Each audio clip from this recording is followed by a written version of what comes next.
defaulted to. Here we go. There we go. Desktop audio. Change that as well. There.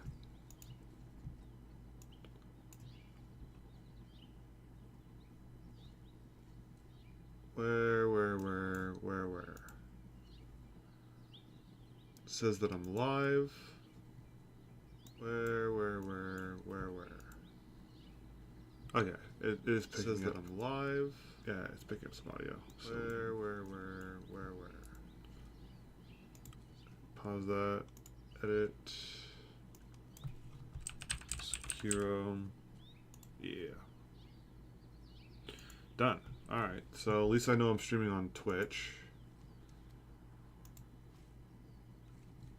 Am I streaming on... Alright, so at least I know I'm streaming on Twitch. Yeah, alright, cool. It's working on YouTube as well. That's all I needed. Alright.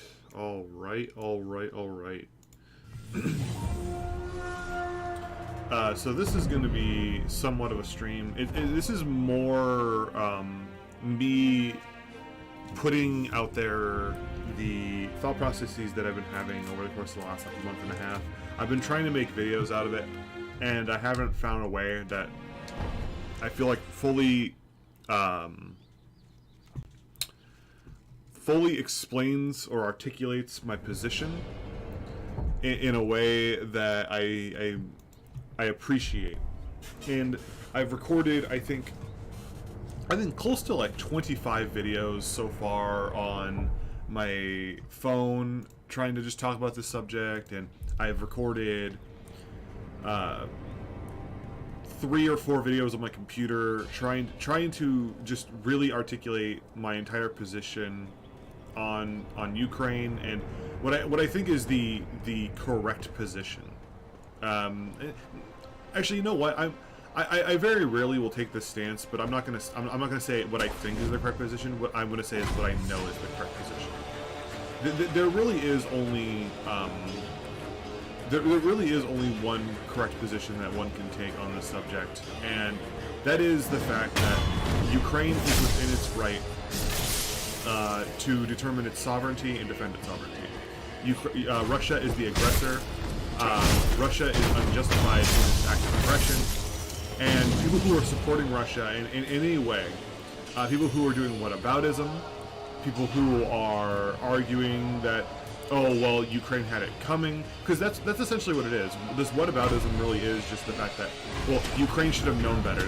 They should have known that Russia owns them and will own them forever, and therefore Ukraine has no right to its sovereignty.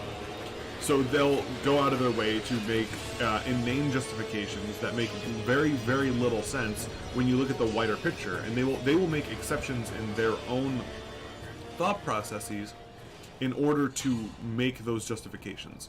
So the main one was that I want to talk about here is we can look at the issue of let's say look at the issue of the neo-Nazis. That was the big thing that Russia pushed, because that's one of the big things that Russia always pushes, that everyone that they're against are Nazis. So Russia pushes that Ukraine are neo-Nazis, and therefore they need to be they need to be eliminated, right? So what is the thing that they constantly point to, and what's the thing that people in the West point to? What's the thing that like Max Blumenthal and Jimmy Dore, Glenn Greenwald, and Michael Tracy point to? Well, they'll point to the Azov Battalion. Now, the Azov Battalion, in its founding, was founded by people who were attached to the ultra-nationalist party of Ukraine. The ultra-nationalist party, when it first started, well, I guess it started in the 90s, but it really reached its peak in support in 2012. And since then, its support has plummeted. And so much so that the Azov Battalion, the most unlikable people who are part of it, were arrested and tried and removed. The Azov Battalion, when it was rolled into the general military of the General National Guard of Ukraine, is not the same as it was when it was founded. But people don't acknowledge that. They don't care. They also don't acknowledge the fact that the ultra-nationalist party in Ukraine is incredibly unpopular. Incredibly. I'm talking in the last election, they got I think it was between 1.4 and 1.7% of the entire vote. They're not liked. They're not wanted. They are not desired. And yet, for some reason, people are still in the West, and I'm not talking about Russia, because obviously Russia's going to use propaganda. That's what Russia always does. But people in the West are saying, oh, because there is this ultra-nationalist party in Ukraine, therefore Russia has the right to invade it. Which is nonsense. Because think about your own country. I guarantee you that your country has ultra-nationalists in it as well, and your country probably has more ultra-nationalists in it. Your ultra-nationalist party is probably more popular than the ultra-nationalist party is in Ukraine.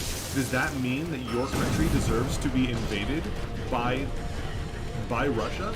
I don't think that you hold that position. So why is it that it's the exception is Ukraine? Ukraine with its minor party that did get a pretty substantial amount of the votes in 2012 at the height of tensions prior to this invasion between the Ukraine, or I don't say the Ukraine, it's between Ukraine and Russia. Does your country deserve to be invaded? Oh, the difference is because Ukraine is on the Ukraine borders Russia, therefore it's different. Okay, well the United States and Russia share I think it's only like 30 miles between Russia and Alaska. And the United States has a bigger right-wing nationalist party. I'm not talking about the Republican Party, but a bigger ultra right-wing nationalist party than Ukraine does. Does that mean that Russia now has the moral obligation to come into the United States to invade us? Because remember, only a few years ago, I think it was in 2016, a member of the KKK, an outspoken white nationalist, won a primary in the United States. The Nationalist Party is not winning many elections in Ukraine right now. So that argument is completely stupid, and it's very short-sighted. And what it does is it shows that people who are willing to take that position don't really care about why it is that they're supporting Russia. They're using that as an excuse. Now, I can kind of understand, at least from certain perspectives, people like Tulsi Gabbard, though I don't agree with her, wanting to take an anti-war stance. And that anti-war stance can be justified in any way, shape, or form. That's somewhat fine, I guess. I don't agree. I do agree with the processes we and the rest of NATO have going right now, which is supplying Ukraine with the tools to defend itself. I'm very, very much in favor of that compared to boots on the ground. I think boots on the ground is a bad idea. But we look at this situation, and you can see where the lines are being drawn by people who are ideologically opposed to what they think is globalism. Now, I bring up globalism because one, it's a stupid buzzword, but two, because I know people in my own personal life who take this position that this is a globalist war, and that Russia, of all people, are the strong anti-globalists that are fighting to preserve their own independence. They are being forced to go to war with Ukraine. They don't want to, but they're being forced to. And it makes very, very little sense as to why that one would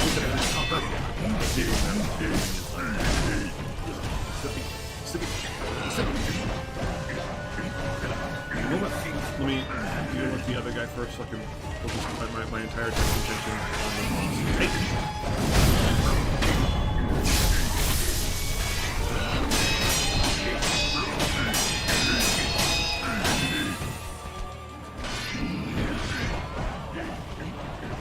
So when we're looking at things like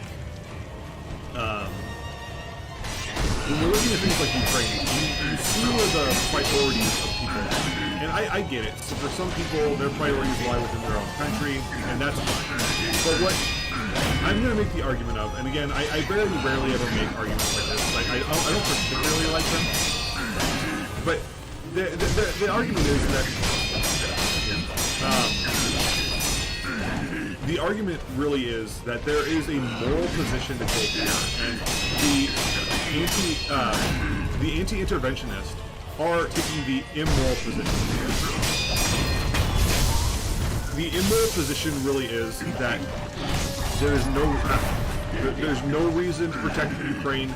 That there are two sides to this issue. That's the one that frustrates me the most. That there are two sides to this issue. There's not two sides to this issue. Russia is not justified in its actions. Russia has never been justified in its actions. Russia has a long history of subjugating Ukraine. It is not out of the blue that this happens. Russia has been doing this for 500 years. They'll continue to do it if they're not stopped. Now, what I mean by stop is that they need to be forced into a position, and Ukraine is doing that by draining their resources. They need to be forced into a position where they are incapable or realize that the cost is not worth it to invade this country. Now, another thing that people bring up is they'll bring up the Donbass region, and this is a really fantastic talking point because it's really impossible to counteract that level of propaganda. This is again thanks to people like Jimmy Dore, Glenn Greenwald, and Max Blumenthal, who spread the misinformation, because that's what it is. It is misinformation that Ukraine bombed and killed civilians in the Donbass region for 5 years, and the world just stood by and watched it happen and didn't engage in any form of attempting to stop it from happening. Now, first things first, they'll say things like, 13,000 civilians, right? That's their big number that they always point to is 13,000. I'm going to die on this box.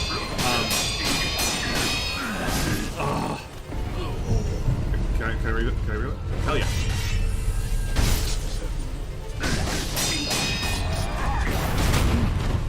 Got him! They'll point to the Donbass region, and they'll say, in the Donbass region, over the course, from what was it, 2014 till today, so it's 8 years, not 5 years, but over 8 years, 13,000 people have been killed by the Ukrainians. That's simply just not true. Now, this has been a fight between the DNR, the Donbass and Luhansk autonomous regions, quote unquote, the breakaway areas, and the Ukrainian army. A majority of those deaths, I think it's somewhere between closer to 7 to 8,000 of them, are combatants, both Ukrainian army and DNR. So it's not just random people. It's not just random people dying. It's not civilians dying. Civilians are dying, but here's the thing.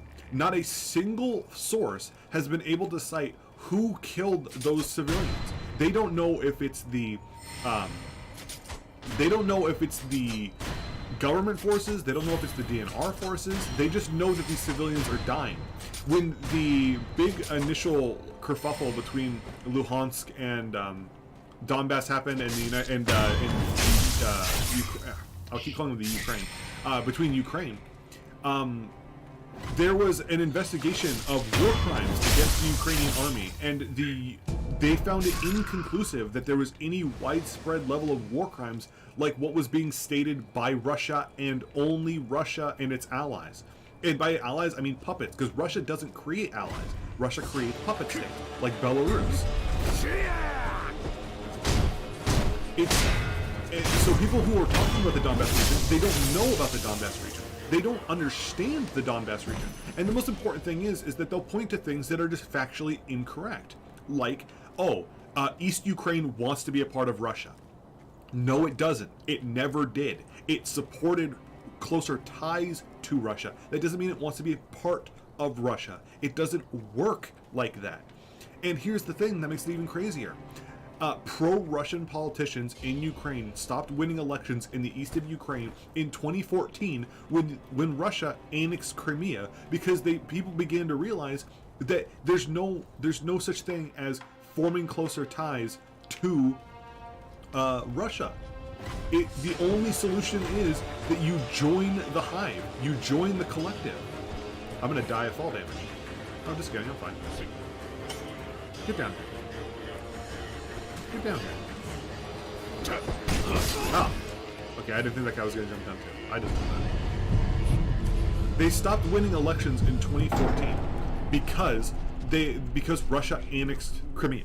So there's no overwhelming desire in the east of Ukraine to join Russia outside of the Donbass and Luhansk regions, and even there, the civilians largely don't want to be a part of it. They wanted closer ties to Russia. That's what they wanted. The thing is, if you look into the militaries that are in charge, quote-unquote militaries, that have been put in charge of Donbass and Luhansk, they're hooligans. They're football hooligans. They're gang members. They're thugs who have been put in charge of it. People with low levels of education, who have low social standing in Ukraine prior to this. People who are uneducated, ignorant, arrogant, and violent. Those are the people who are in charge of the military in Donbass and Luhansk. One of the... I don't like it because, and this is the thing I'll talk about in just a moment, that's a little side tangent, but a picture came out yesterday of the leader of the fucking DNR giving one of his troops like a Medal of Honor for supposedly killing 250 Ukrainians. And the guy he gave it to had neo-Nazi patches on his arms. Now, they aren't really neo-Nazi patches in the sense that I believe they're Norse iconography, but Norse iconography, unfortunately, was co-opted by the Nazis, and that's one of the things again that gets pointed to by the Russians as being. I didn't realize it was a third war. Getting pointed to as, oh, this is neo-Nazi stuff. We need to take care of them and kill them. We need to kill the Azov Battalion. What's going on in Mariupol is deserved because they're Nazis, which is why there are corpses coming out of Mariupol with swastikas carved on them. It's insane to me how little people who are you can't be pro-Russia and be aware of the situation. I refuse to believe it. You cannot take a pro-Russian stance and even have a modicum. Oh, thanks, Jerry. I'll fix that. You can't have a. You can't have a. How do I say this? You can't have a basic understanding of the situation in Ukraine and still take the position that there are two sides to this issue. We can look at something else that I wanted to mention. The side tangent really quick is that I hate the fact that neo-Nazis have appropriated Norse iconography. I wear Norse iconography. I'm proud of my Norse heritage. I'm proud of my heritage and family and where we came from. I've been able to track it back pretty damn far. And I don't like the fact that I have to surrender all that because neo-Nazi beta males in Europe have adopted it. But that's just my side tangent. But my main point I'm trying to articulate here in the poorest way possible, because I'm playing a game that requires me to actually think, is that with the way that Russia has been engaged in this war, especially today, like maybe February 24th, I'd be willing to give a little bit of leeway. Again, I know people in my own personal life who take the position that Russia are the good guys in this. There are also people who believe in QAnon, believe that 5G is evil, and believe that I'm a sheep because I don't watch some random 50-year-old guy on a low-quality webcam talking on BitChute about politics as if he knows whatever the fuck he's talking about. So there's not much I can do to, alleviate that kind of that level of stress. I didn't realize there was a lizard there. Wolves.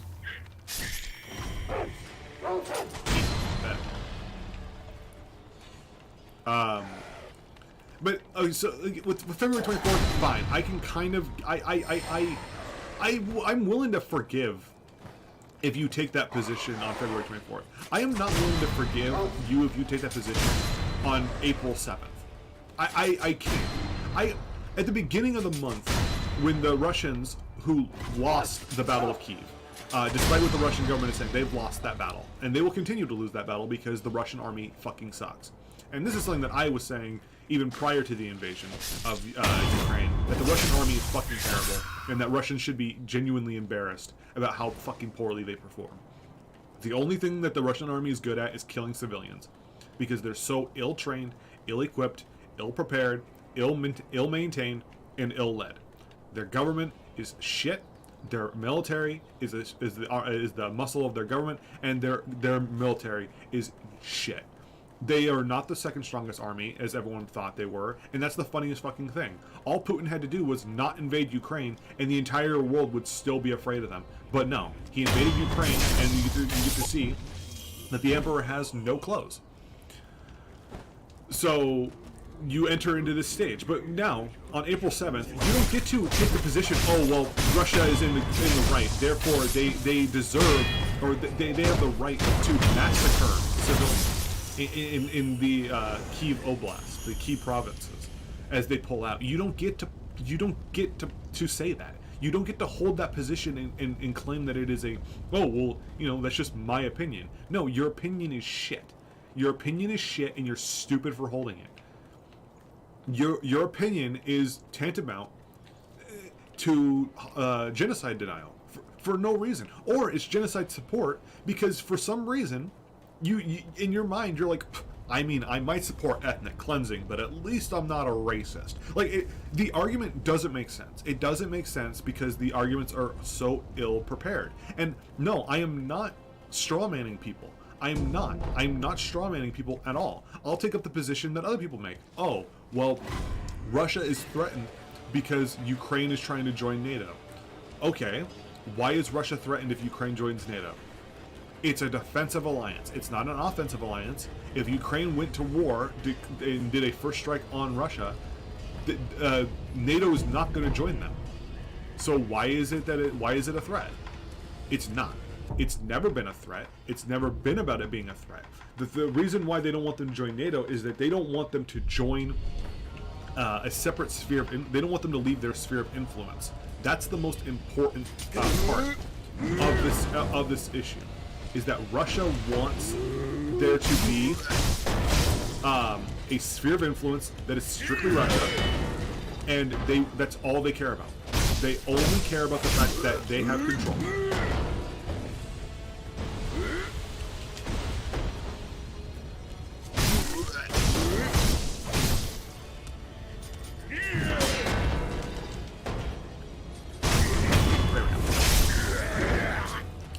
Russia doesn't want them to join NATO because Russia wants to have a sphere of influence, and Russia is being very quickly limited over the last 20 years on where its sphere of influence can expand to. Its sphere of influence does not expand out to Latvia, Estonia, Lithuania, barely expands into Georgia. All of these areas are regionally being slowly separated for good reason. Because the Russian economy is shit. Who wants to be a part of that fucking economic sphere? But also,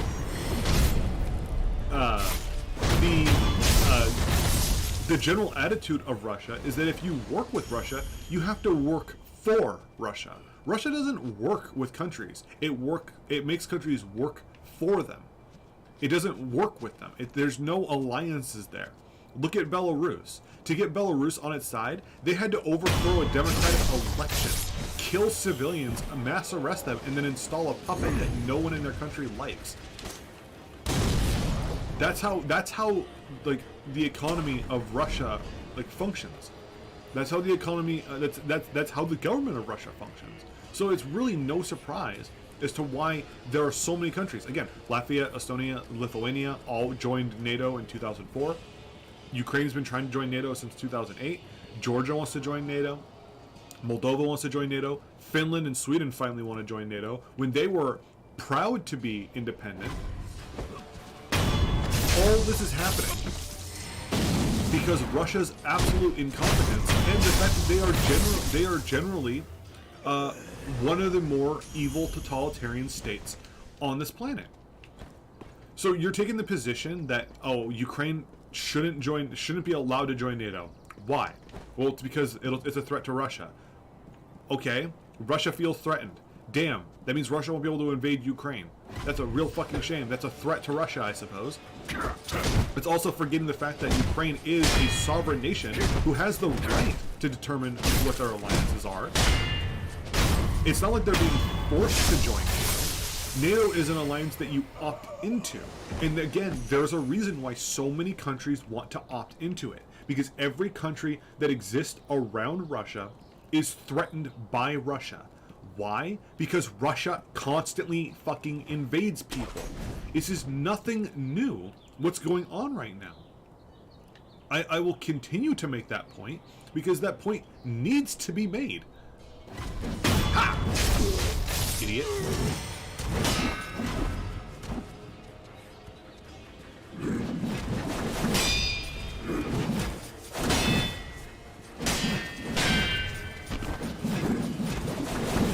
Oh boy. I cannot fight two of these guys at the same time. Bye. Deuces.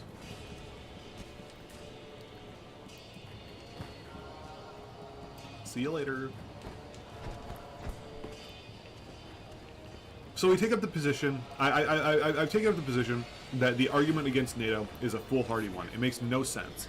The argument against NATO is literally the argument that Ukraine does not have the right to determine its own alliances.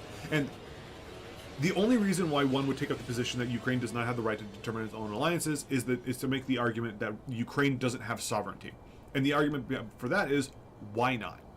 Why does Ukraine not have sovereignty? It's been an independent country since 1991. It has been independent for 30 years. It's always been a semi-autonomous region. It is its own nation. The Soviet Union has been gone since before I was born. And I'm old, I'm 29. There's no reason for this country not to exist. But people will claim that they have no right to sovereignty. They belong to Russia. Again, I have to ask the question. Why do they belong to Russia? Because Russia used to have them. Well, okay, by that argument, Poland used to have Ukraine as well. So do they belong to Poland? No, they don't belong to Poland. For some reason, Russia is the only country that gets this weird kind of special treatment, where they're allowed to invade their neighbors, commit ethnic cleansing, attempt to dismantle the sovereign government, deny war crimes, and everyone has to sit back and say, oh yeah, that's totally fine what they're doing, because if we criticize them, that's spreading Russophobia, and we don't want to be bad people. Actually, there's another country on this planet that does that, and that's China. So, it's really interesting that people, and again, I point to a very specific set of people, but it is widespread to at least a certain degree, that there is a sect of people who take the position that China is bad because China lies. China kills people, China's authoritarian, they're communist, and therefore they shouldn't be supported in any way. And then, for reasons that I don't fully understand, they will then take up the position that... Gotcha. They will then take up the position that Russia, who the only difference is that they're not communist, but does everything else, Russia is fine. Oh boy, I didn't realize my hold was so low.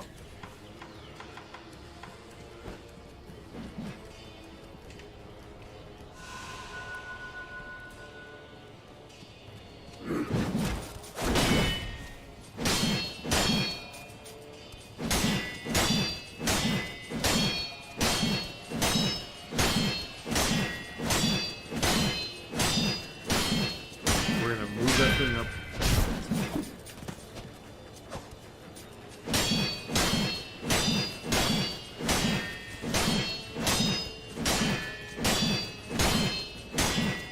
Creeping it up then.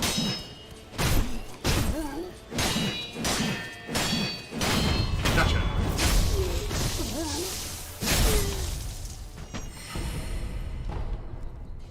Thank you, thank you. So I have to ask, what's the difference? That's that's one of the main arguments. They still try to hide the family. Yes, they do. They deny that the Holodomor even happened. This is, and again, this is something I was talking about yesterday with somebody about the importance of historical context. They were getting upset that I don't even know if he's conservative. I don't really fully understand British politics, nor do I even care to. Had written an article, and the article was called something like "Biden is a diplomatic liability," he's playing into Putin's hand. And I was making the argument that the article is not wrong, because Biden has made multiple like verbal gaffes that I think are really damaging. And they pointed out that the guy in the article should be immediately discredited because he says that this conflict between Ukraine and Russia, my hands are off the controller right now. This conflict between Ukraine and Russia is an ongoing part of a larger conflict. And he said that's just rhetoric. That's a Russian propaganda piece. And I was trying to explain, like, it's not Russian propaganda to say this is part of a larger conflict. This conflict between Ukraine and Russia has been going on since like 1645, when Ukraine used to be a part of the Polish-Lithuanian Empire.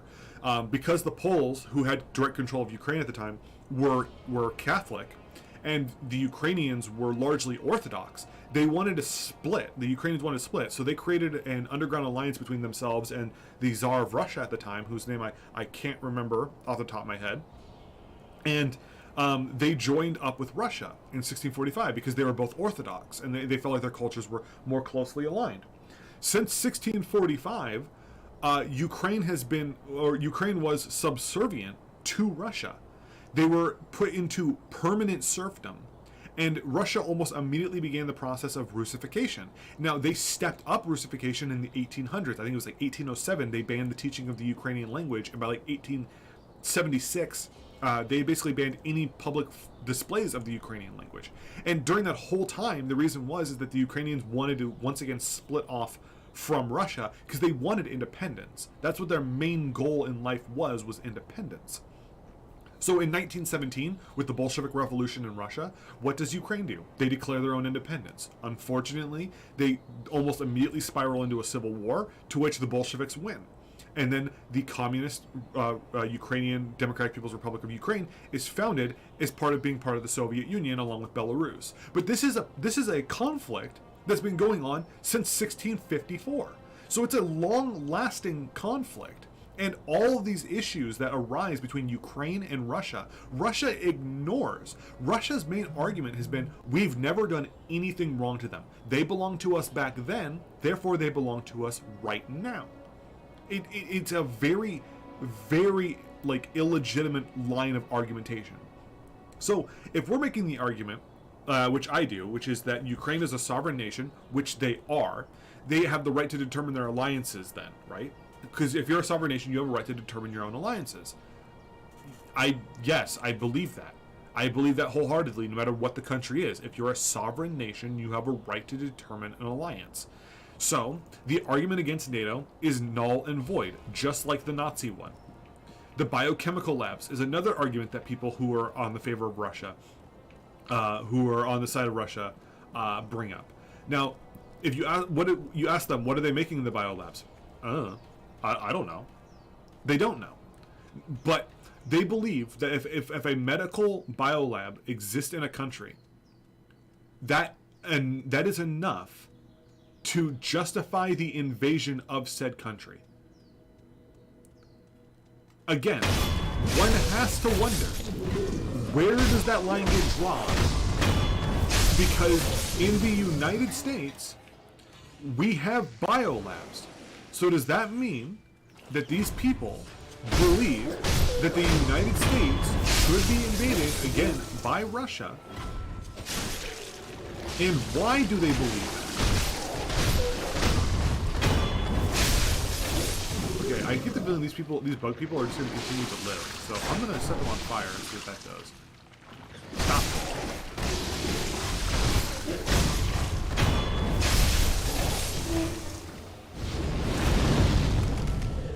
It doesn't do anything.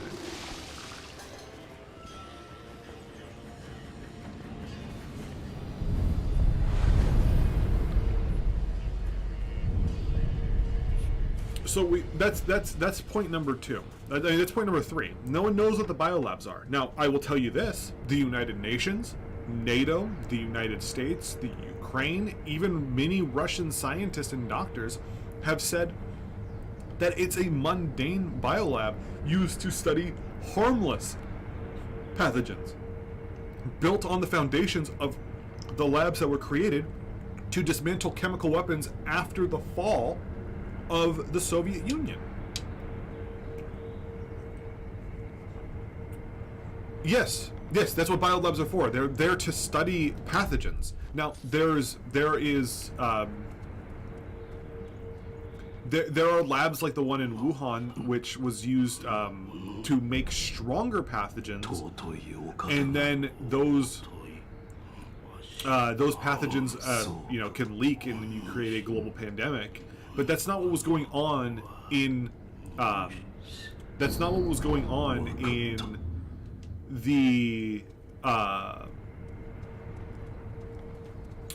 in the Ukraine, in the Ukrainian biolabs, I should say, because no one knows what's going on there. Again, multiple sources from all over the world have come out and said that it's not what Russia has said it is. But again, the people who are making this argument don't care. They don't care about following any of the factual information, which again makes me ask, if there is a biolab in the Ukraine, God, I keep saying the Ukraine, I'm just so used to it, a biolab in Ukraine, does that for some reason justify the mass extermination of the Ukrainian people? Do they lose the right to sovereignty because I don't like that at all. Do they lose the right to sovereignty because of the existence of a medical lab? And if that's true, does that mean the United States loses the right to existence because of a medical lab? Again, I don't think people would take that position. So why is it that they take the position that Russia, or that Ukraine is different? God only knows.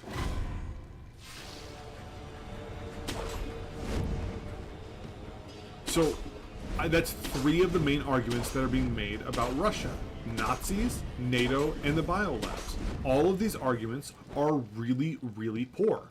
They're not well thought out. They require you to have very extreme levels of cognitive dissonance. You have to show an extreme level of hypocrisy in your arguments because you are desperate to defend a Russian war of aggression for reasons I don't fully understand. Because if you're American, I keep talking about this from the position of an American. If you're an American, you don't gain anything by Russia winning their war in Ukraine.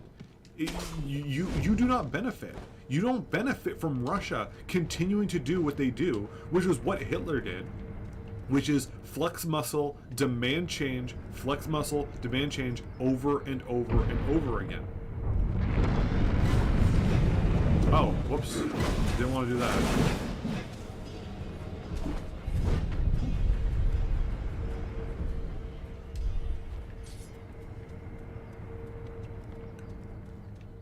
Where do I go?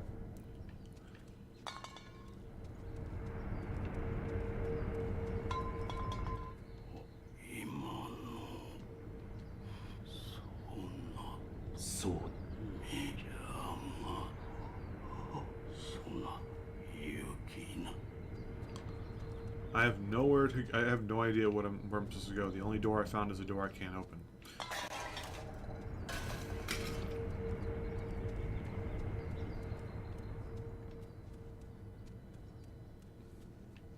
So we have the three main arguments. So now, to break away from the arguments, we can talk about a little bit about the statistics, which I find to be really fascinating.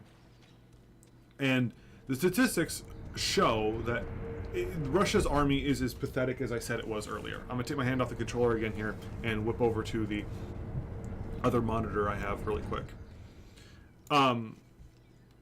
So we can look at a couple different statistics here that I think are really interesting. One, we can look up the stats from Oryx.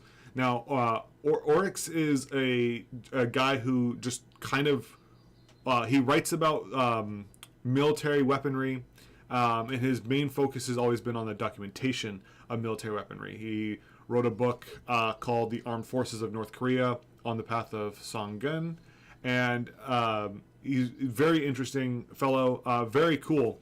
You might have heard of him if you've been looking into this at all. The Oryx group have been documenting total vehicle losses for both Ukraine and Russia since the beginning of this conflict. And what I mean documenting is that they only will post what has been confirmed with a picture identification, and geolocation. So they've been documenting this war as it's been standing so far. And so far, as of today, at 8:57 a.m., April 7th, 2022, that's Pacific Standard Time, by the way, Russia has lost 2,574 vehicles, which includes 450 tanks. Out of the 2,574 vehicles that have been lost, 977 of them have been captured by the Ukrainian army. So 2,574 total losses, 977 captured. Comparing that, I'm going to have to scroll down here because the list is pretty long. Compare that to Ukraine. Ukraine has lost 692 vehicles with 325 being captured, with 95 tanks being lost. And so let's go up there really quick. They've lost nearly 5-to-1 tanks. The Russians have lost nearly 5-to-1 tanks, and they've had 182 tanks captured. Meaning, with Ukraine losing 95 tanks and then capturing 182 tanks, they have more tanks now at this stage of the war than they did at the beginning of the war because of how poorly trained and how poorly the Russian army operates. Also, we have to take into consideration the losses of officers, which I find this statistic to be very interesting. When you look at the total number of lost Russian officers, it is sitting at 160 killed, with 9 captured and 9 arrested or missing in action. That's important to acknowledge right there. 160 killed. And this isn't just things like lieutenants, which they've lost a ridiculous amount of lieutenants. In fact, let's actually go down the list really quick and see how many lieutenants they've lost, just so we can kind of get a good idea of it. 58 lieutenants have been lost by the Russian army so far. That's lieutenants and senior lieutenants. And that's the lowest rung of their officers that they've been losing. You look at their captains. They've lost 31 captains.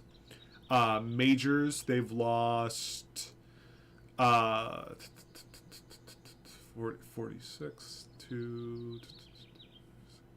They've lost 22 majors. Lieutenant colonels, I think that's probably their highest number of losses is their lieutenant colonels. 45 up to... They've lost 35 colonels total. And here's the one that I think is the most interesting. They have lost 8 generals. They've lost 8 generals. And they've had one be injured, wounded in combat. He's still in battle. That was Lieutenant General Alexander Semyonovich Senchik, who is the commander of the 35th Combined Arms Army in the Eastern Military District. But you have 8 generals lost. Out of those 8 generals, you have 1, 2, 3, 4, 5, 6. 6 of them are major generals. One of them is a lieutenant general. So let's look at the major generals, right? Because major generals, that's a pretty big hit to your army. You can go over to, let's see, the Russian Army ranks Wikipedia. I don't want to see the history of the Russian Army ranks. I just want to see what the current Russian Army rank is.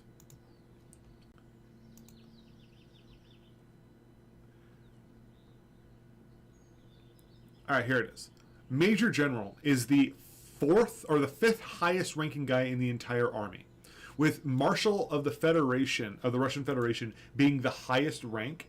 And I'm pretty sure that there's nobody who's currently the Marshal of the army right now. I'm pretty sure that they don't have an active Marshal of the army. I actually want to see. Who is it?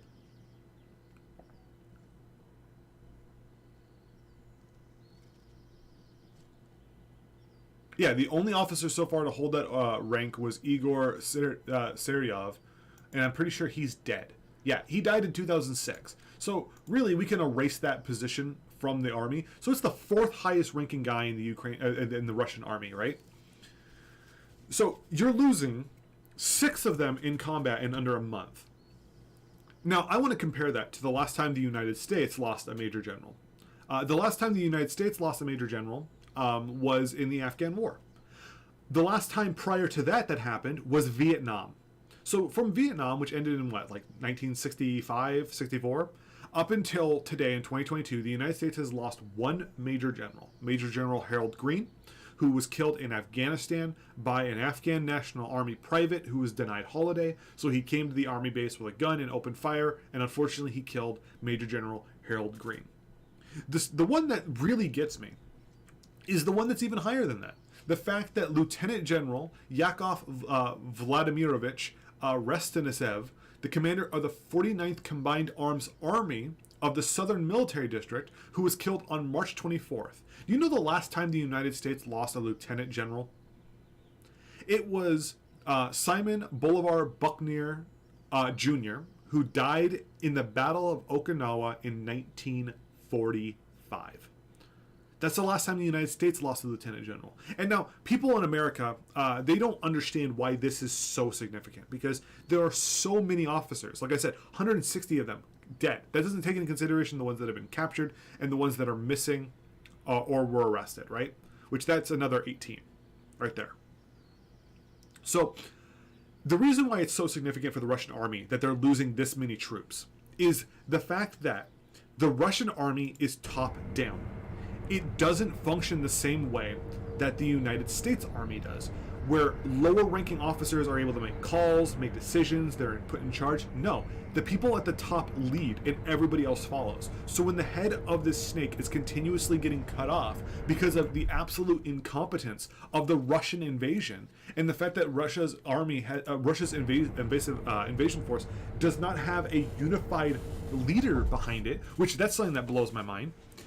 They're losing troops and they're becoming combat ineffective. So combat ineffective, you can actually see the entire list of the 8 total battalions and regiments that have been removed from this army, from this battle since the war started on February 24th, 2022. The 331st VDV Guards Airborne Regiment, parts of the 89th Guards Airborne Regiment. They were destroyed in Kyiv. The 200th Arctic Separate Motorized Rifle Brigade. They were part of the Northern Fleet, commanded by Colonel Denis Yunovich Krulyo, who was killed.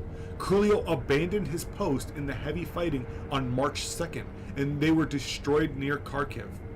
Roughly 1,600 troops were in the 200th Arctic Separate Motorized Rifle Brigade.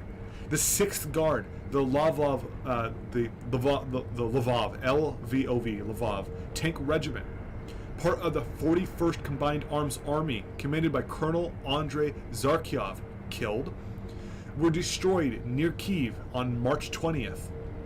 The 488th Motorized Rifle Regiment, part of the 144th Motor Rifle Division, commanded by Colonel Vladimir Nikolaevich Korlyo, destroyed near Kharkiv on March 5th, roughly 1,600 troops.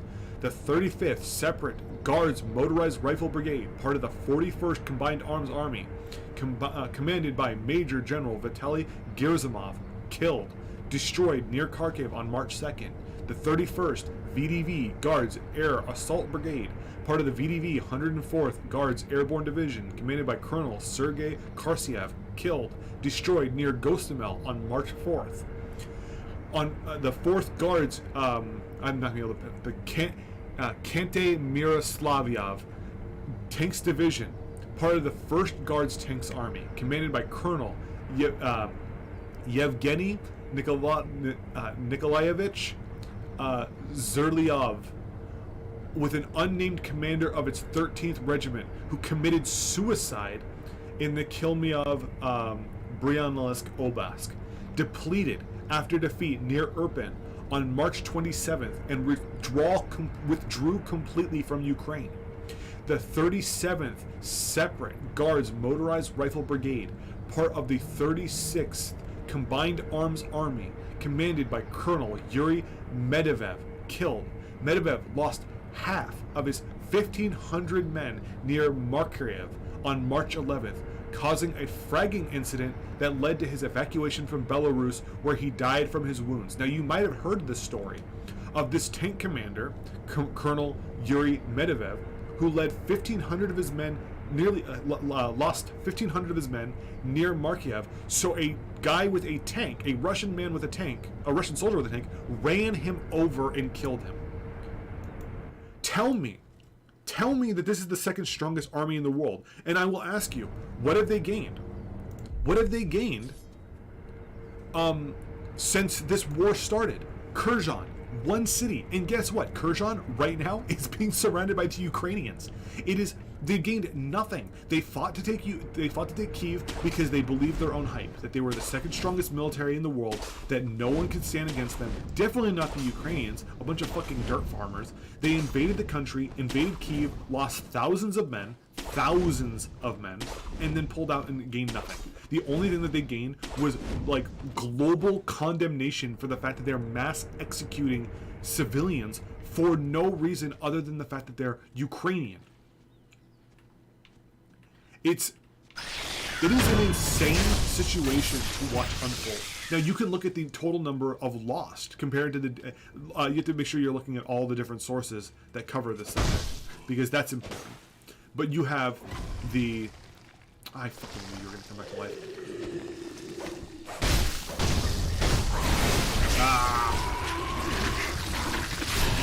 Alright, I'm just going to stop trying to fight shit in here because it's going to come back to life.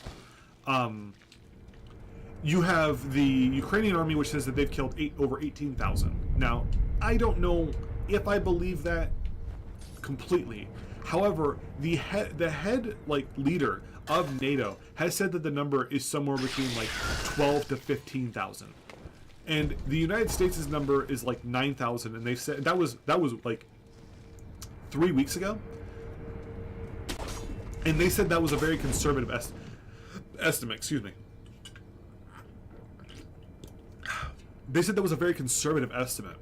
So I'm willing to wager that it is probably closer to 15,000 dead, not including wounded. Wounded, by the way, is usually somewhere between 2 to 3 times the amount of wounded. So you're looking at the possibility, if it's 15,000 dead, you're looking at the possibility of a total of 45,000 casualties in this conflict being carried out by Russia for reasons that no one has been able to fully articulate, because Russia's argument is like, Russia can't just make the argument of, oh, we want to own Ukraine, because that's what their argument really is they want to own Ukraine the same way that they own Belarus, the original 3 nations of the Soviet Union coming back together under one flag. That's that main argument being made. It is genuine insanity how poorly the Russians have performed in this war. Okay, well, watch this. I can do that too.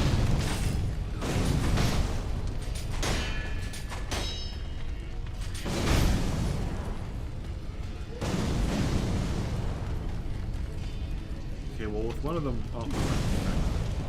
Alright, well, I'm just gonna have to jump in there, I think. Oh, I can just do that. Fuck yeah. Just get them crawling.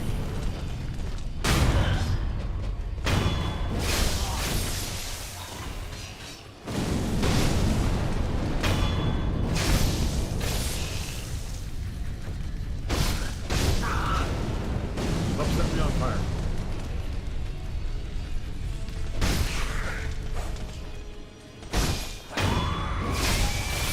Absolutely is. So that's basically everything that I wanted to kind of go over. There's no justification for supporting Russia. If you support Russia, you're supporting like the most pathetic country, or one of the most pathetic countries in the world right now. You're supporting a country that is actively involved in genocide, ethnic cleansing, to own the globalist, I guess. I don't fully understand the argumentation for supporting Russia. It doesn't make any sense to me. It might make sense to you, and that's fine. You're wrong. What's this? Show me how you died, buddy.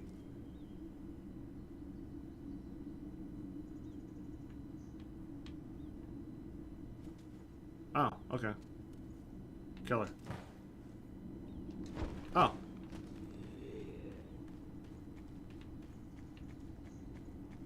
Thanks, man. Let's go this way.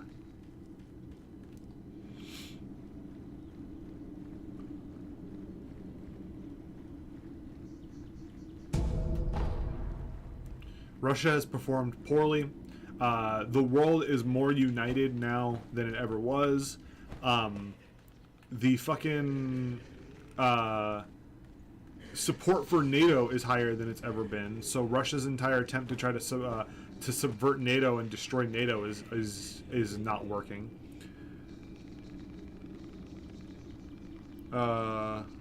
Hey Tyler, hope you're doing good. Yeah, I'm doing fine. I'm doing. Life is okay. I have like a fucking long series of videos and things that I want to upload onto my YouTube channel. Mainly talking about like what my plans are now that I'm gonna be finishing college and I have like a year off to just basically do nothing. So I'm gonna be using that time to make YouTube videos again. Probably not on this channel. That's gonna be the thing I'll be talking about in the future. Is that I'm gonna have to start a new channel because this channel is does not have AdSense, so I make no money.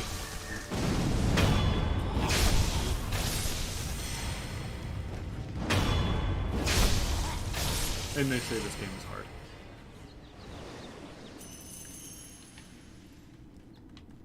Hello?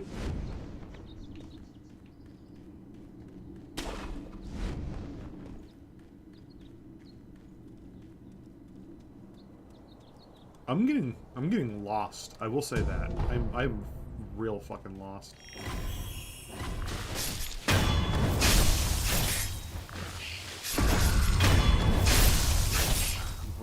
Alright, do I have antidotes? I think I might. Yes, I do. No poison for me. Unless I'm still poisoned. I am still poisoned. What does an antidote do if it doesn't...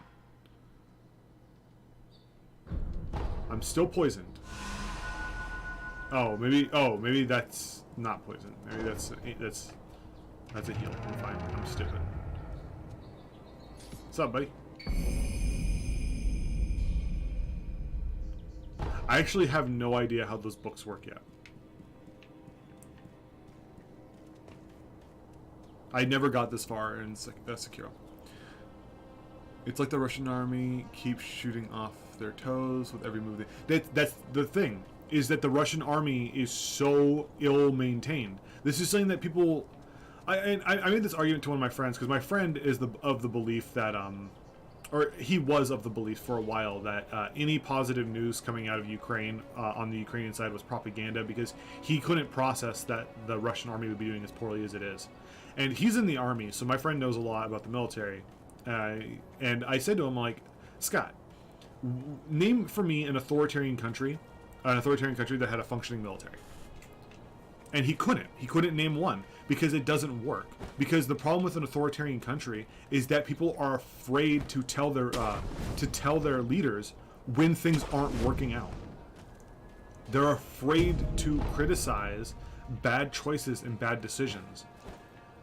In Ukraine right now, instead of listening to their troops, which were telling them that the invasion was bad, Russia sent in execution squads to kill them if they abandon their post, like commissars during the Soviet Union. Like that's the way that Russia deals with people who are negative on this topic. It doesn't work out. It doesn't ever work out. Reluctant reader, cool. Look forward to future content. Hey, I'm happy to see that people are still interested. I have a lot of stuff that I'm working on. I'm actually working on a history of Ukraine series leading up to the war, because I find the history of the Ukraine I'll say the Ukraine in this one, but the history of the Ukraine to be a really interesting history. It's a very interesting place with a very interesting series of events that unfolded. Stop it.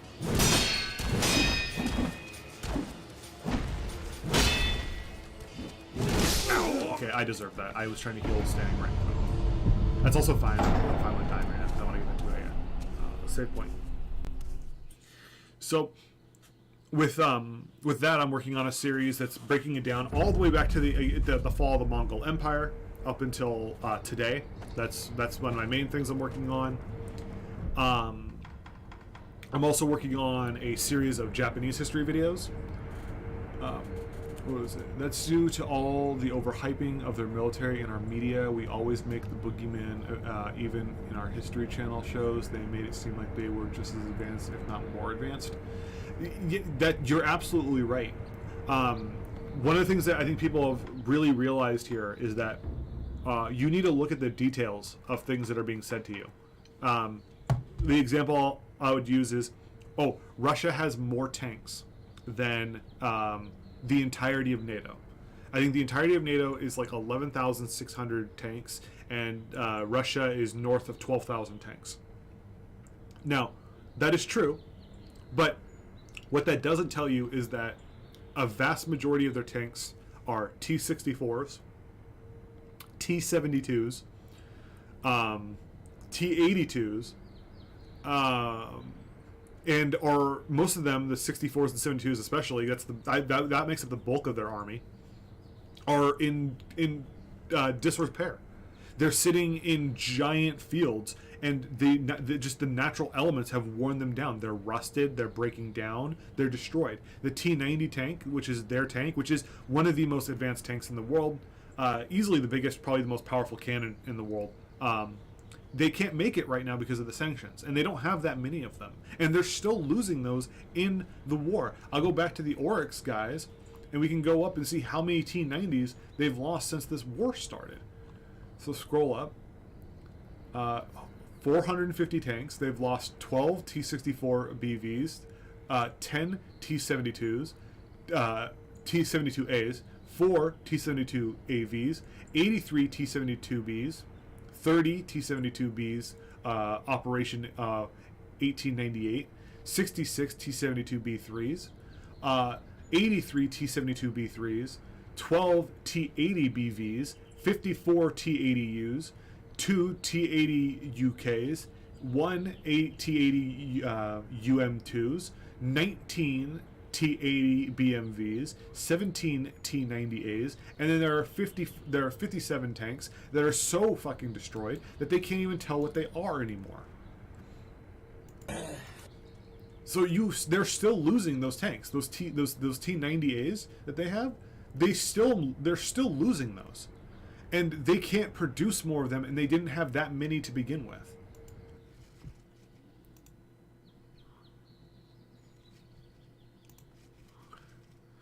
So you're looking at a situation in which does that account for the ones claimed by the Ukrainian army, or just the ones that are destroyed? That's the entirety of them.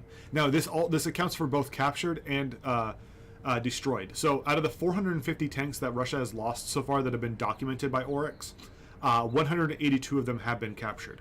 So nearly half of them have been captured by the Ukrainian army. And of those T-90As, by the way, we'll see, they had 4 destroyed, 1 abandoned, 2 abandoned later destroyed, another abandoned, and then 1, 2, 3, 4, 5, 6, 7, 8, 9. 9 of those 17 have been captured. So they are handing T-90s directly over to the Ukrainian army, their most advanced tanks.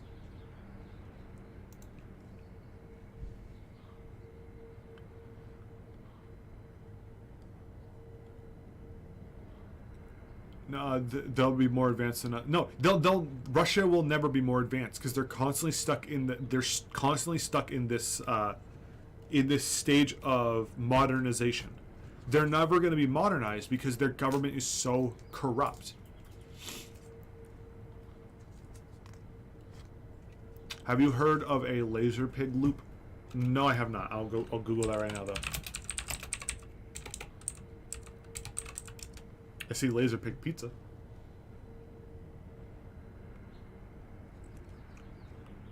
I see that it's. I already am interested because it's on non-credible defense. Oh, well, war happens. Russia stuff gets.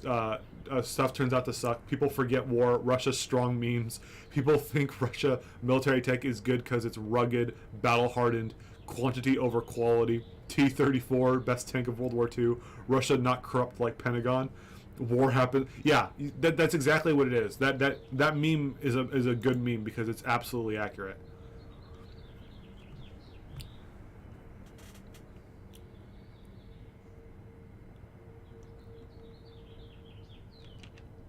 Let's see.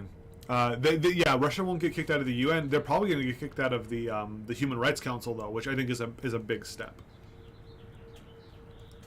I watched the whole debate yesterday about it, and like there are countries in there that you would not expect to be taking such a hardline stance against any country, let alone Russia, and they came out swinging. Kenya did. Oh, they were kicked out of the Human Rights Council. The vote already happened.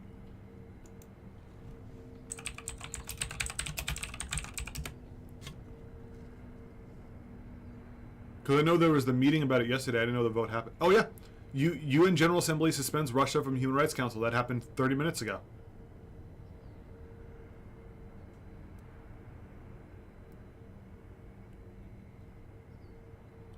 Hell yeah. That's huge. I've been streaming now for like over an hour, I'm pretty sure. And, yeah, just over an hour. So I wasn't keeping up on that, mainly because I was yelling and then playing Sekiro.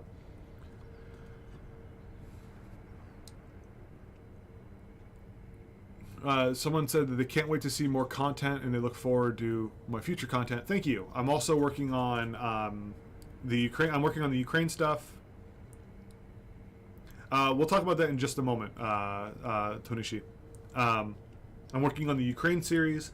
I'm working on the History of the Three Kingdoms videos again, but those are probably way lower on my list. And I'm working on a long series of Japanese and Korean history videos. Because, well, actually, let me give it one. Did you see the thing about the way they were trying to get Russia off the Security Council? Because originally it was USSR, and the argument was that Russia needed to be voted into the UN and should not have just been able to take that place. Yeah, but I think that's the kind of thing that it's just going to be ignored. I don't think people are going to give that a whole lot of credence.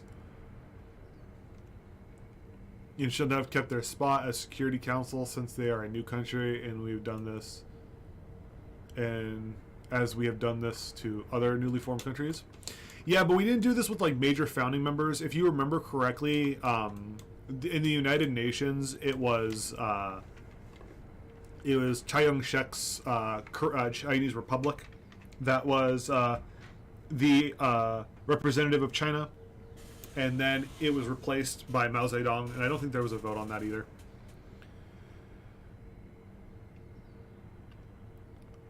Yeah, so yeah, that's the reason I'm saying that argument really doesn't work anymore. The Russians, try to counter war crimes allegations with supposed videos of Ukrainian soldiers killing POWs. Yeah, it doesn't work. It doesn't work. And yeah, I've seen a couple of those videos of supposed Russians, supposed Ukrainians killing POWs. I think I've only seen one that I believe is real, and that's the one of the guy getting killed with a knife, which was a really uncomfortable video. But I mean, I don't think that the Ukrainian army is bad because that is happening, and it's also different from killing a POW to killing unarmed civilians in the streets.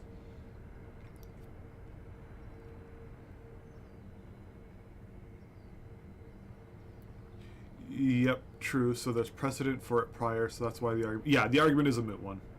Yeah, the one with the eyes is the one I'm thinking of. The other ones where they're like, oh, look at them, they're shooting them, and they were showing off the video of them getting shot. That one was super fucking fake. That one was super fake. The eye one I'm pretty sure is real. And that is unfortunate, and I don't support it, but I'm also not surprised by it. Again, I believe that the killing of a POW is different than the mass extermination of civilians by shooting them in the face and then throwing them into mass graves. I think that one's different. I think these are just two different things. So Russia completely lost on this one. Russia is engaged in ethnic cleansing because, again, this is a long-going thing of Russia to exterminate the Ukrainian people because the Ukrainian people have been a thorn in their side because Russia wants that land.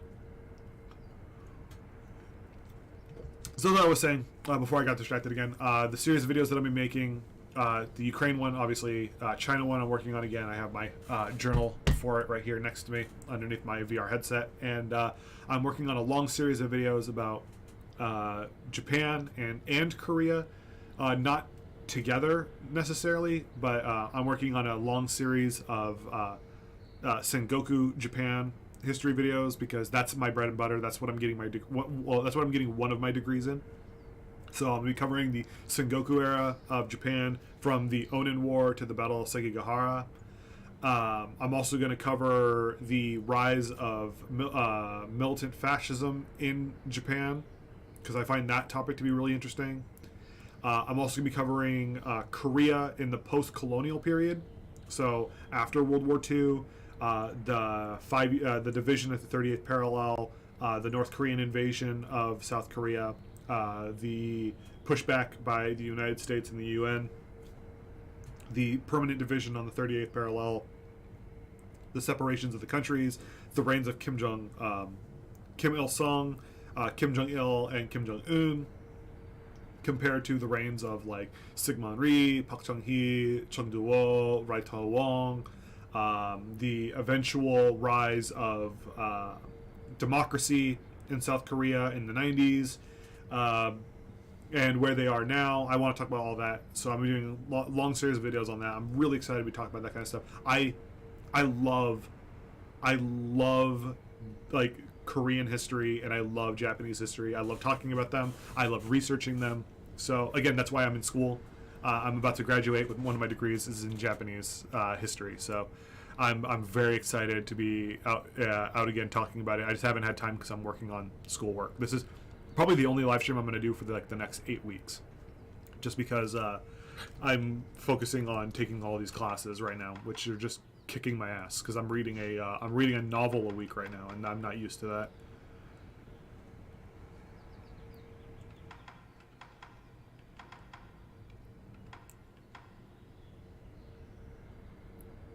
That's a thing I want to talk a little bit about. It's not a shadow matriarchy as much as it's this it is this weird it's this weird group that the former president, not former president, because well, I guess the current president is still President Moon. Prior to that was President Park, the daughter of Park Chung-hee, who she would go to this person for advice on things, and this person was leading what could be called a cult. It's not a shadow matriarchy, it's the fact that she went to this person for financial advice a lot. And that was enough to be a big mark against her, which is why she's in prison for 30 years, because this woman was basically telling her, hey, yeah, it's fine to embezzle money. Korea has a really interesting history with democracy just in general, because they're they did such a poor job at gaining democracy. There is a reason why there's such a large socialist bend in South Korea that I don't agree with, and I think it's stupid, but I understand it at least. And it's because think about it like this: in 1948, when the United States military government in Korea was established, they had an election, and they chose Syngman Rhee to be the president of South Korea. He almost immediately tried to overthrow the election and just overthrow elections and become president for longer. So he had to be removed from power by force. That was the first president of South Korea.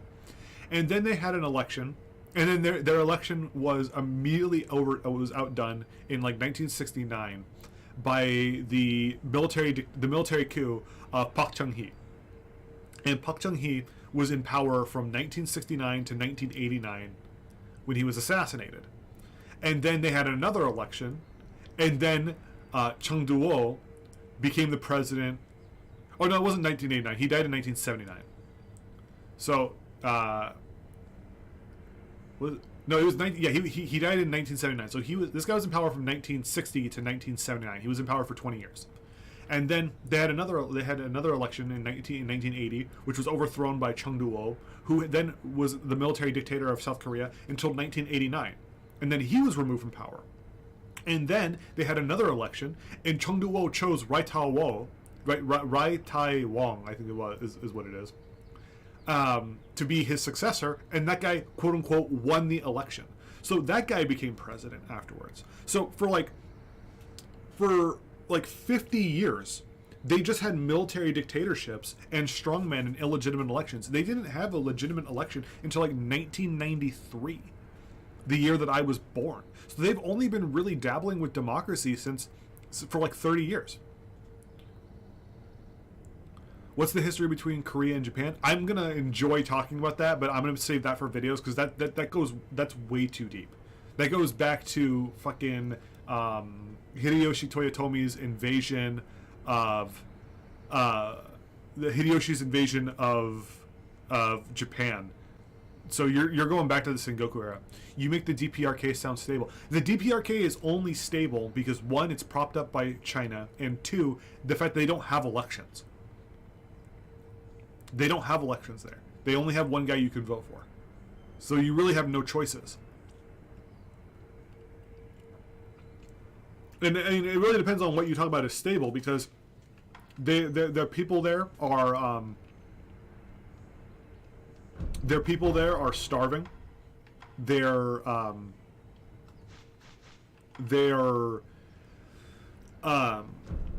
malnourished. They're short because they're malnourished. They're full of parasites. They have horrible cataract problems because they don't have doctors there to deal with cataracts. So there's a lot there in that country that leaves a lot to be desired, is what I should say.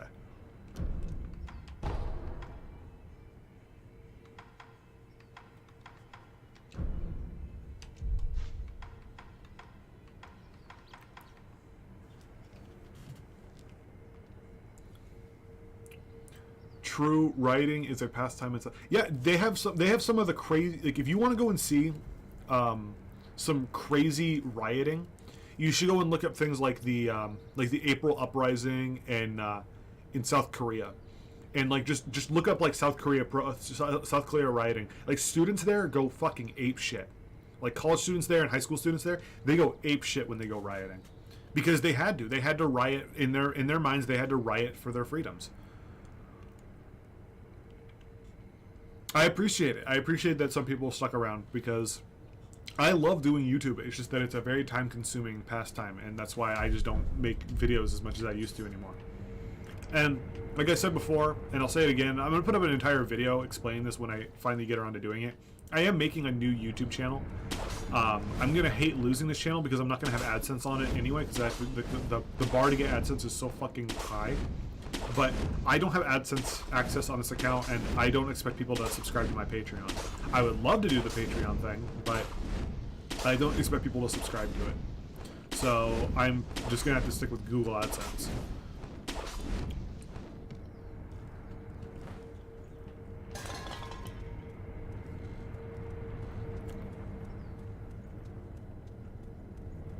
I have no idea where I'm supposed to be going right now.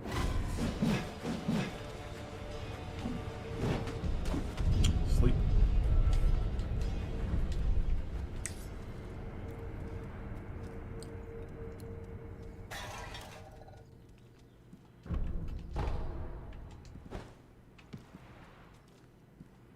Wait a minute.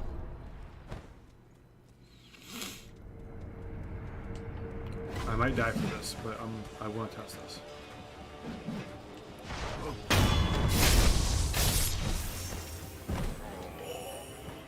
What? There's no door there.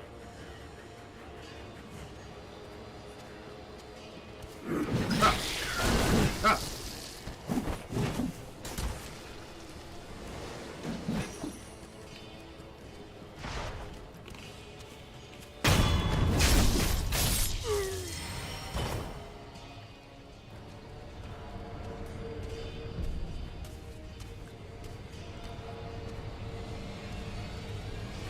opinion on any of the on any Reddit brigades?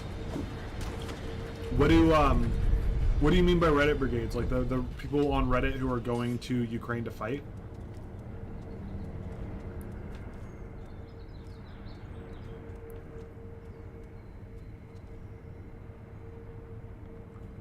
Yes. Yes, I do. I haven't. That's my my blue Yeti. Not my blue Yeti. My what the hell is this called? The blue Yeti was the no yeah, it's a blue Yeti. I have a blue Yeti still. Hey, if people want to go and fight in Ukraine, I'm fine for that. I think that's a kick-ass thing. I wouldn't do it, but people who are going are awesome. Have there been mistakes? Yeah. Have those mistakes cost lives? Yes. Is it all Reddit's fault like people on 4chan make it out to be? No.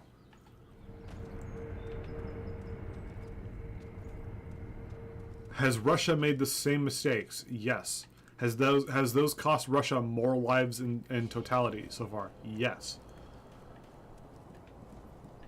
I really have no idea where I'm supposed to go. Oh, I guess I'll go down that hole again, and I'll go up that one cliff instead of down into that little crawl space.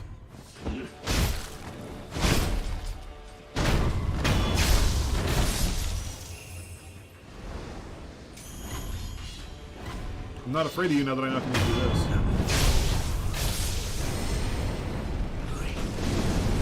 Okay, I guess I can.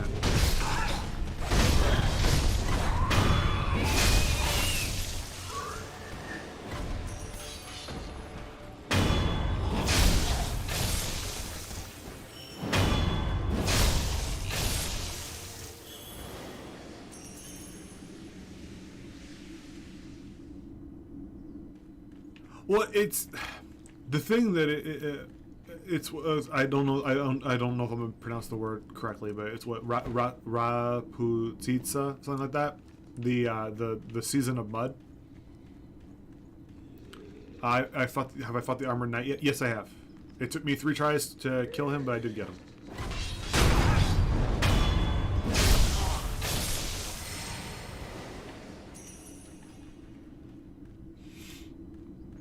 From what I heard, the Foreign Legion is pretty strict on how they put people on the front lines. There are people stuck in Poland from the Legion due to them not being an actual combatant.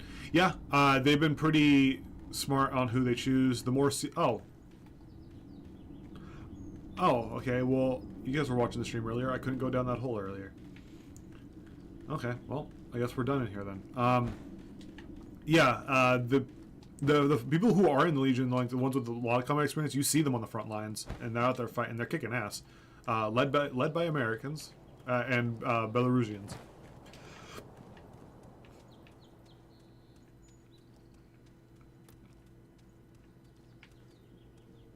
Where do I go?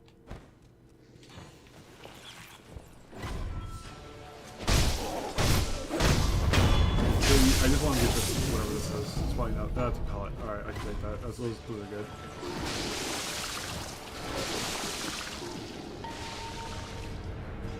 Let's just rest. I feel stupid for, like, always getting lost. I feel like there's so much in this game so far I've skipped. Alright, well, he's not gonna help. He probably said something important that I just wasn't reading because I was in the middle of ranting about Ukraine earlier.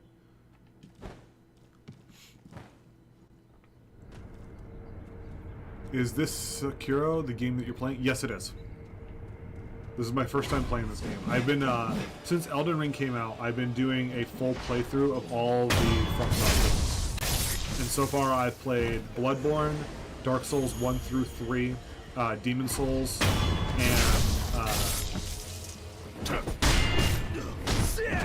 and well, I guess that's everything. I'm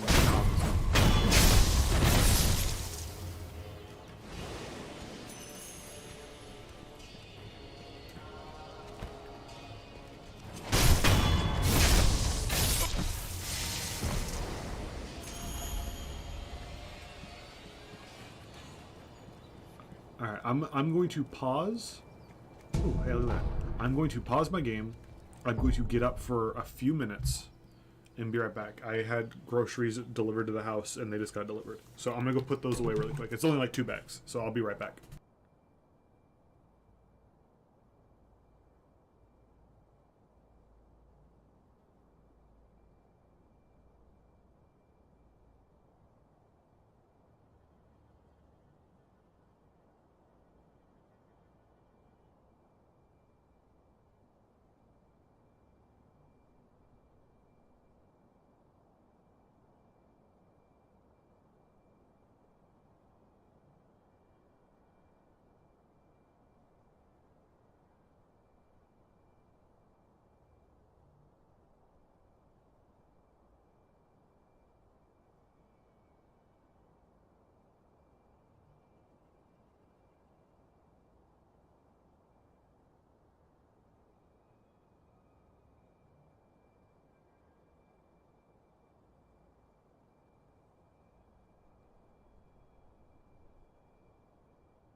There we go. I'm back.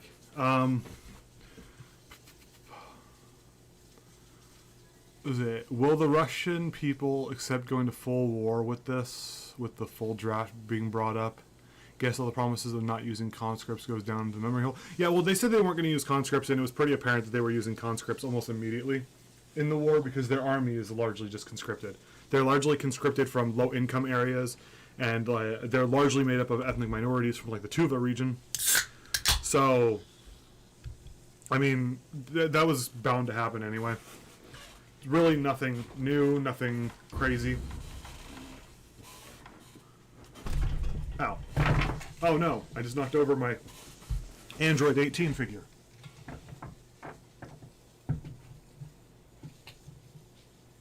There we go.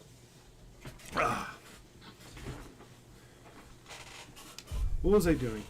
I forget. I'm lost.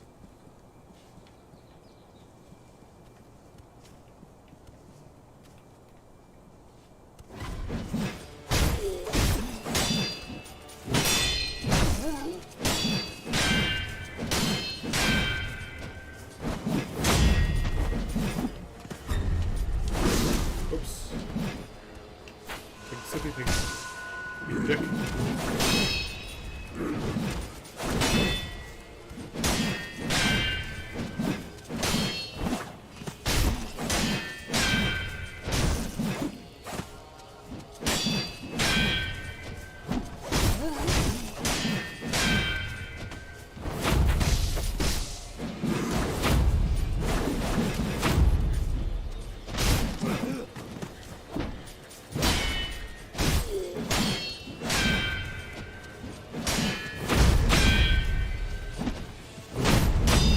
Hey, I'm that was the last question from Jerry Torres. I was wondering if Russians are going to start drafting. I mean, they do seasonal conscripting every year.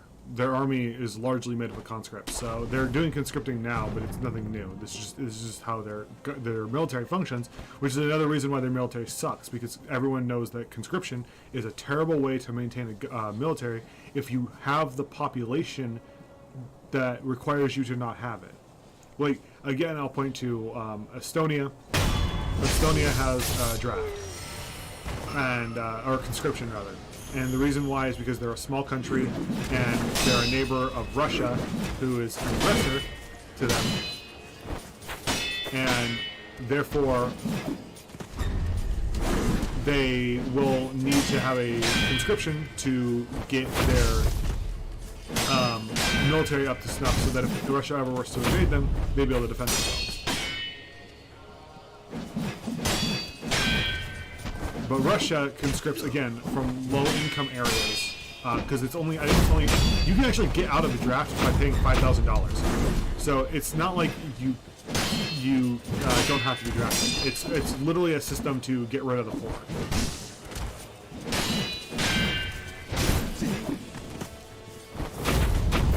Why are you so much harder to kill than the other one? Why? Because you're just jumping more.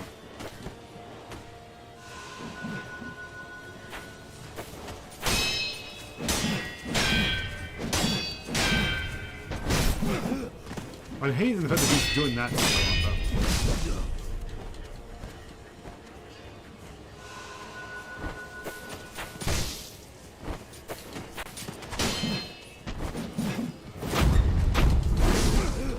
Why is this one so fucking hard for me to kill? What the fuck, dude? Whatever. I'm not gonna revive to fight that guy. I don't want to fight that guy. I want to know where to go.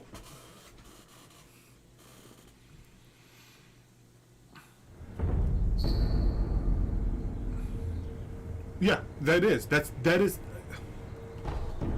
Whatever. I don't care.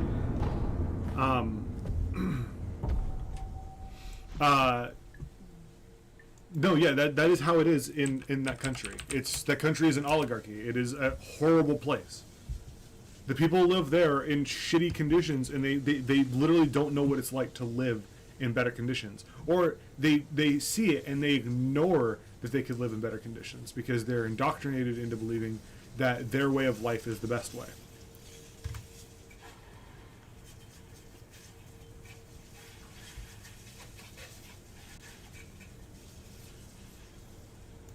I'm going to have to look up a guide here because I'm genuinely just kind of lost now.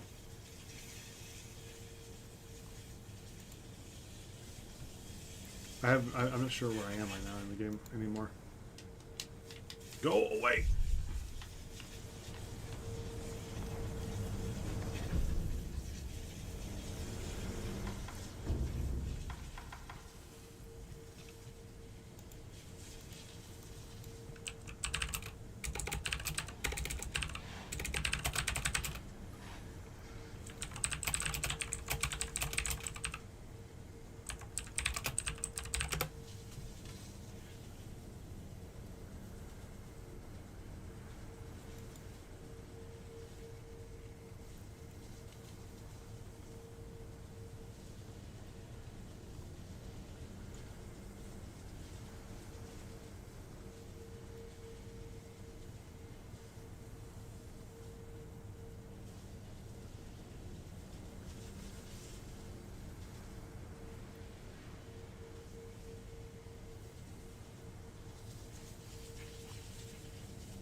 Okay.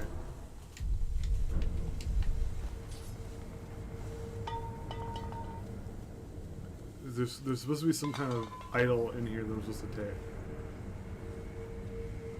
But I think the idol's supposed to be right here, but I don't see it.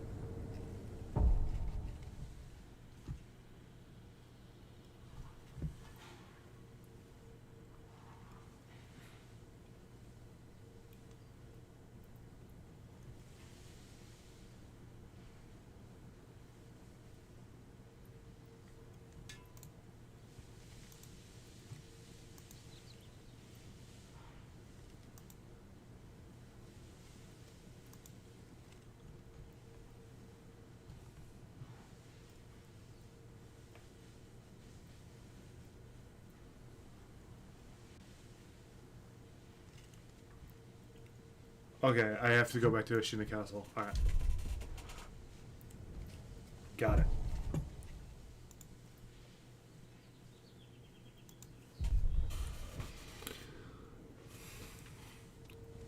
Well, North Korea is very interesting because North Koreans are indoctrinated from birth to believe that their country is the best, to the point where if they leave their country, they believe all other countries are inferior. It's that one is very interesting to me.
I have to find a way to get into the castle.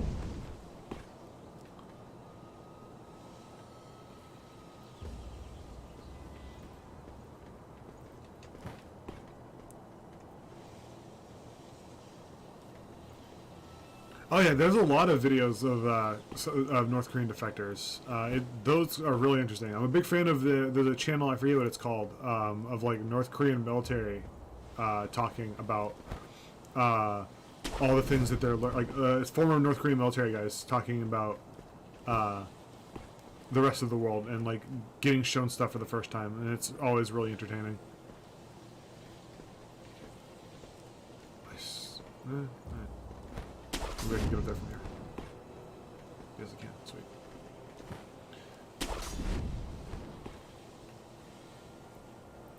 Sup, nerd?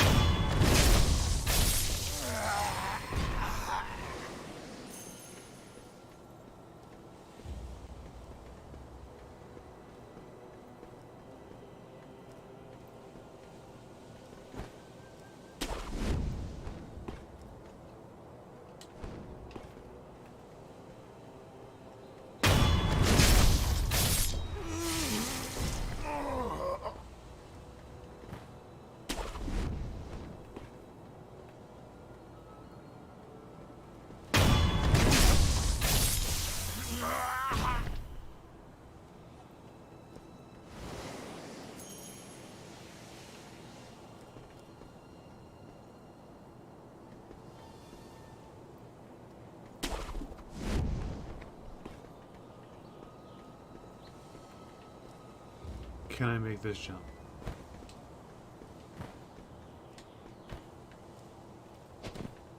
Oh, he didn't even notice me jumping over him, so he deserved it.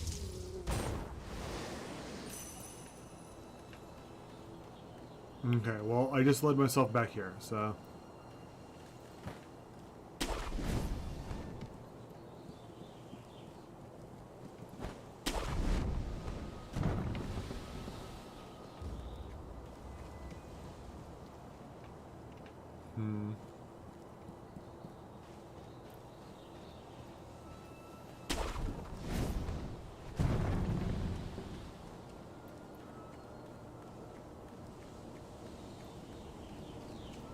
Oh.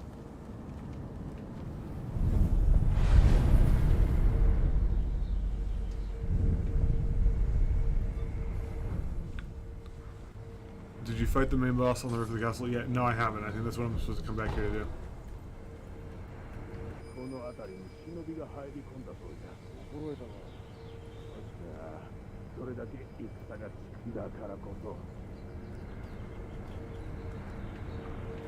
Question is, which one of these guys do I want to kill? I think I'll kill the guy with the hat.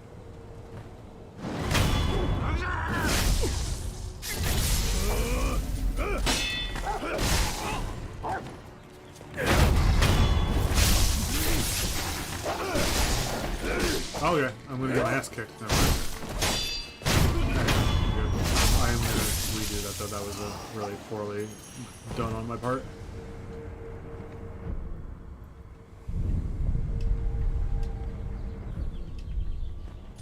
Knights, new plan.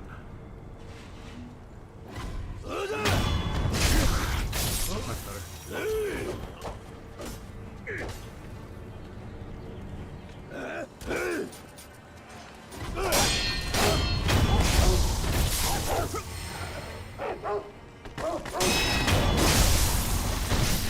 Much better.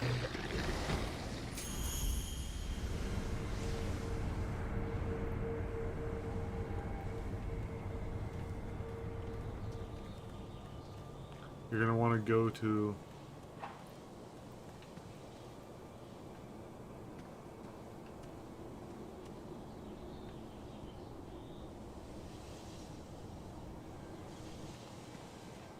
Like back this way?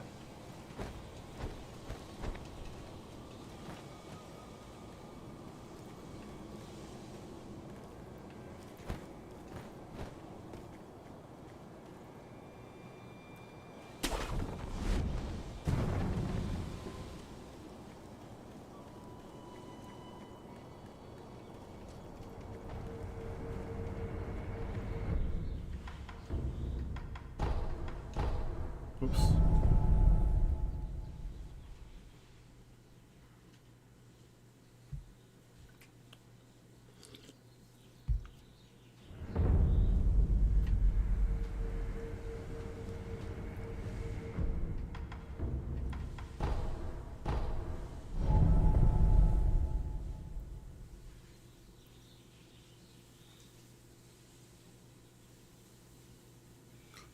Wait, are you talking about... Wait, No, I don't think that's who you're talking about.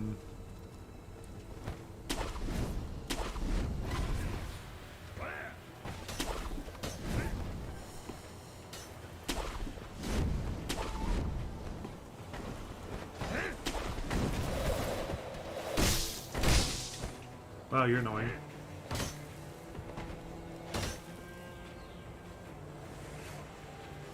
Come on, pussy.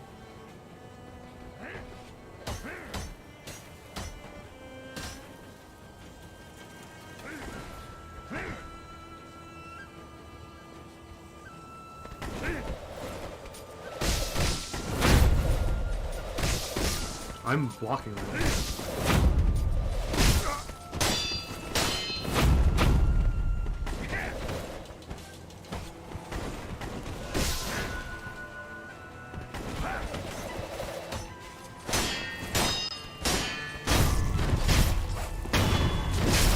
Okay, well that was fucking obnoxious. Where?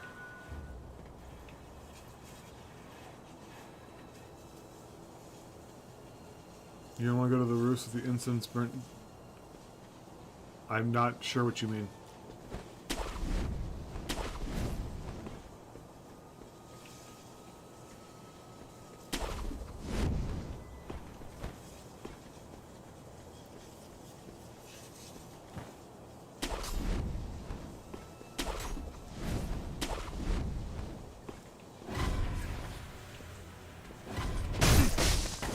Okay, I'm gonna die. These guys are fucking obnoxious.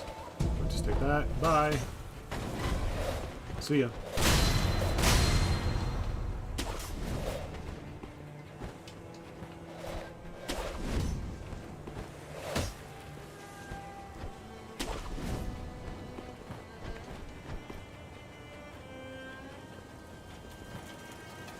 Oh boy. Let's go over there.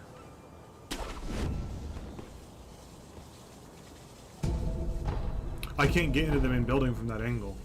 I already tried. Okay,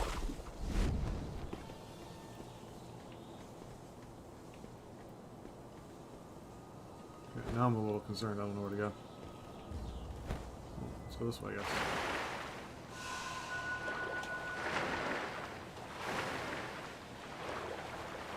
There's nothing in here. What's the point of this place? Can I dive?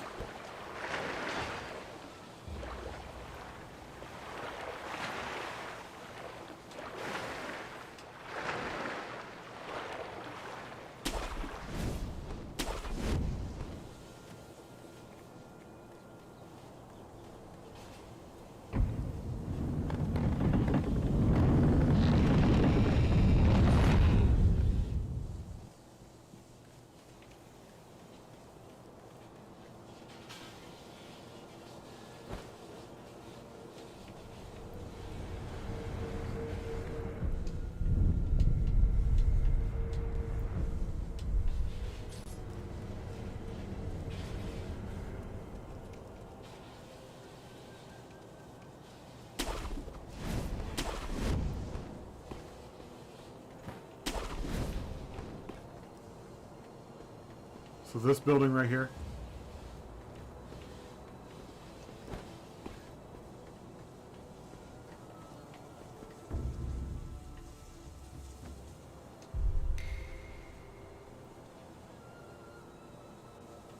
That was him going after the general that used to be there.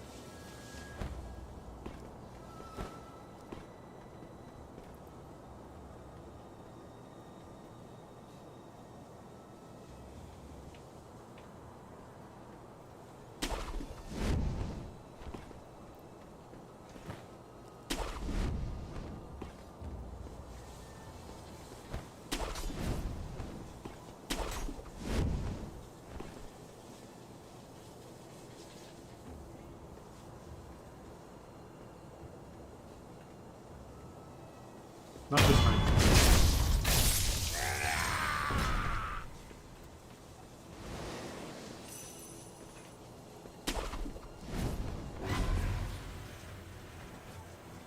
Oh, I see. Good, good, good.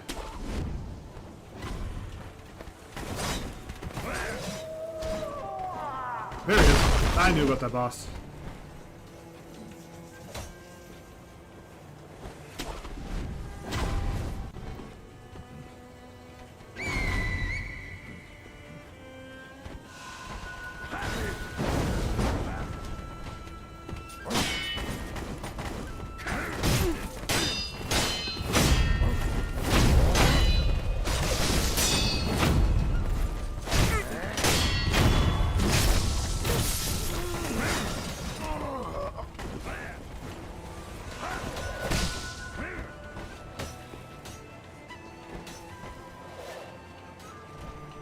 guys could... Oh, thank God I survived. I was hoping that there was someone I can grapple onto right there.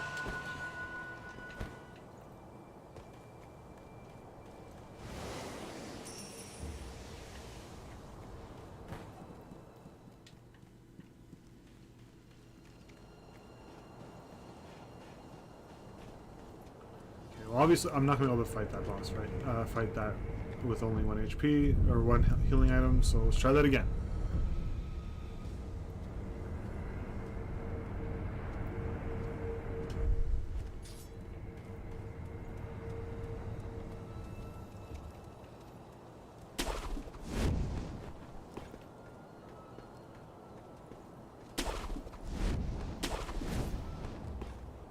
I'm going to have to kill all these guys, I think, because I think he summoned all of them with that whistle.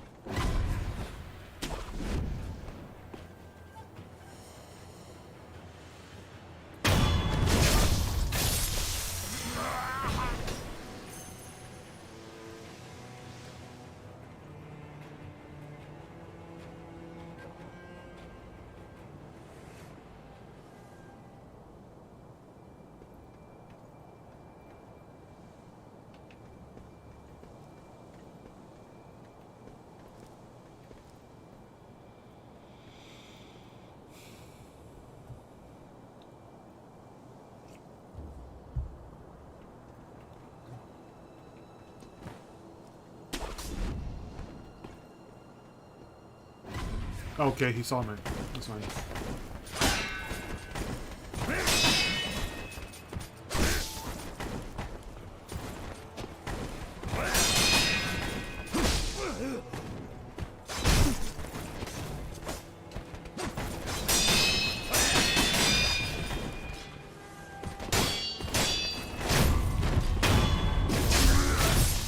Obnoxious motherfucker.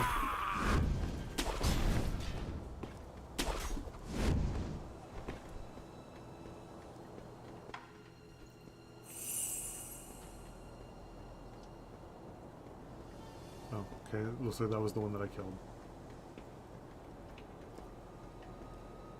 How I caught his attention from all the way over there is beyond me. I know that there's one hiding over here in this corner. I know there's 2 over there, so I really don't want to go in there and fight them.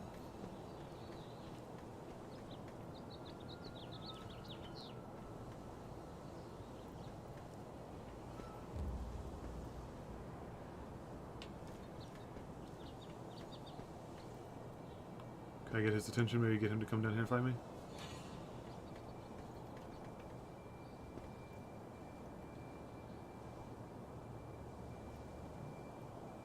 Come on, pussy.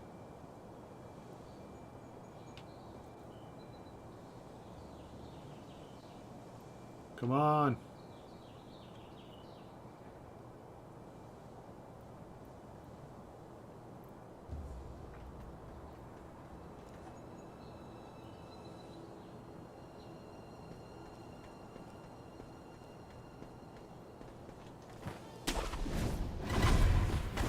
Didn't work.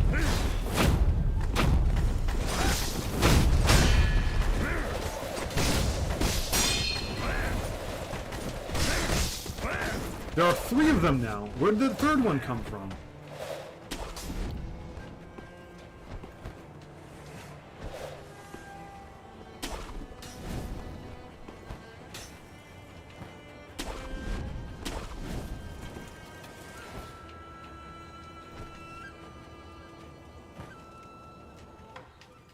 And they don't come down from there. They're just gonna stay up there. So I have to fucking it doesn't seem like that's a main boss, so I really am not interested in fighting him.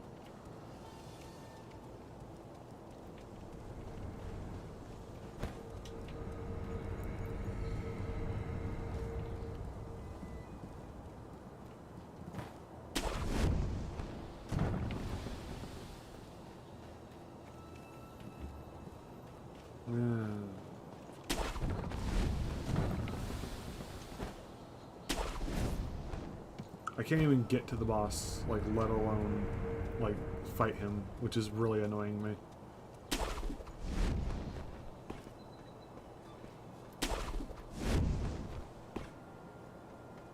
There's that stupid asshole. He's just there.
Where you at?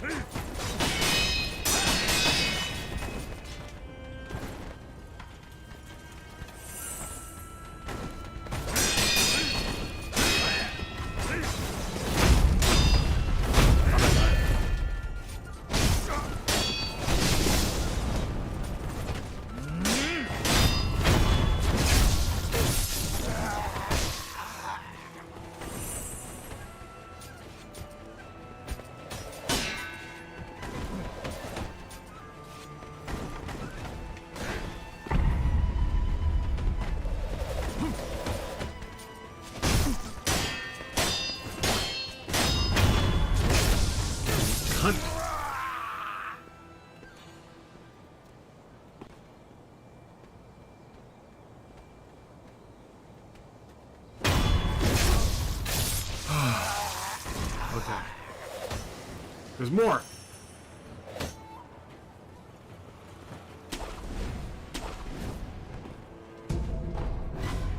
Oh god damn it, there's even more.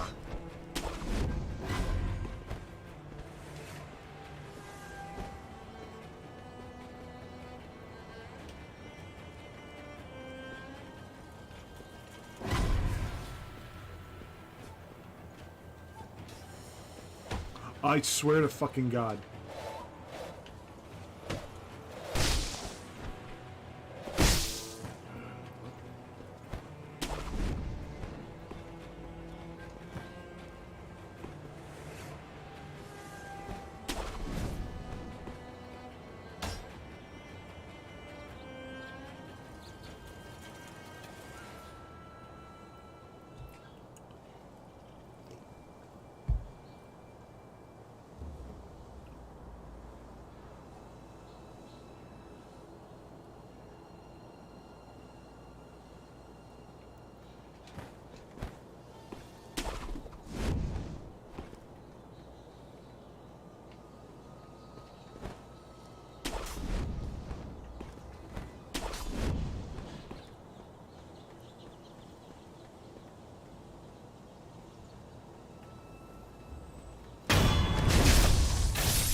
Oh, for fuck's sake.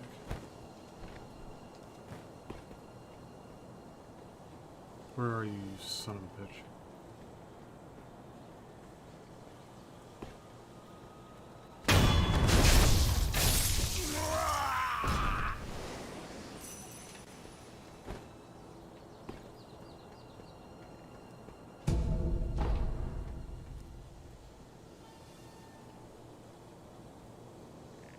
There better be a fucking healing item or a healing station there.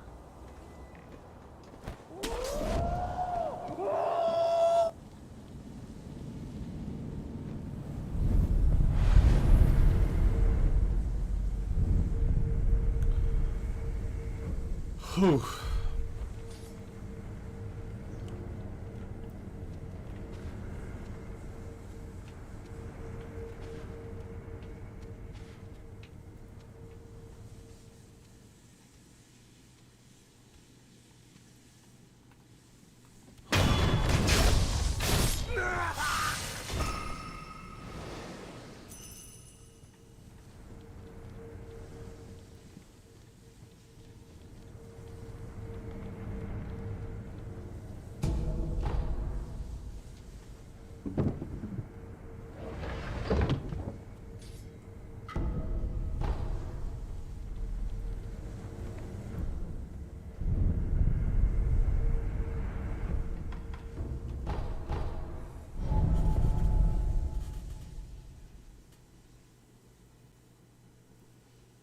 He did vanish mid-flight, yes.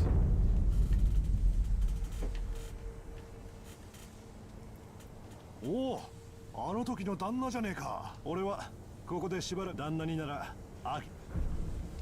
What do you say?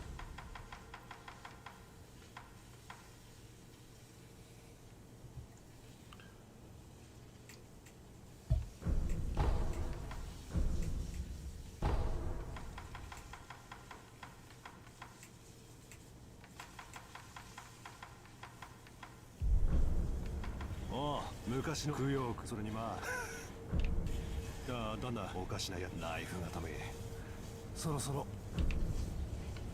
じゃあな旦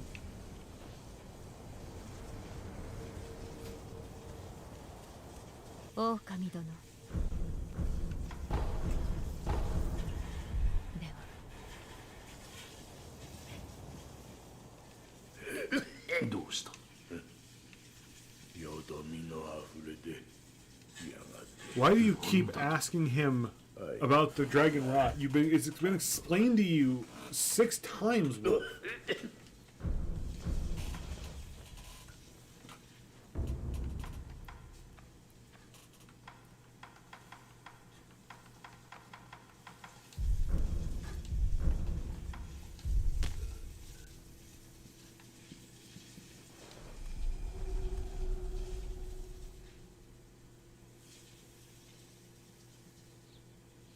Does this just take me back to the Harada estate? Yeah, it does.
That's what you get for being old.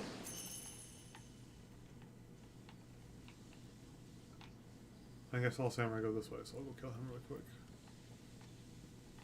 Yep, there he is.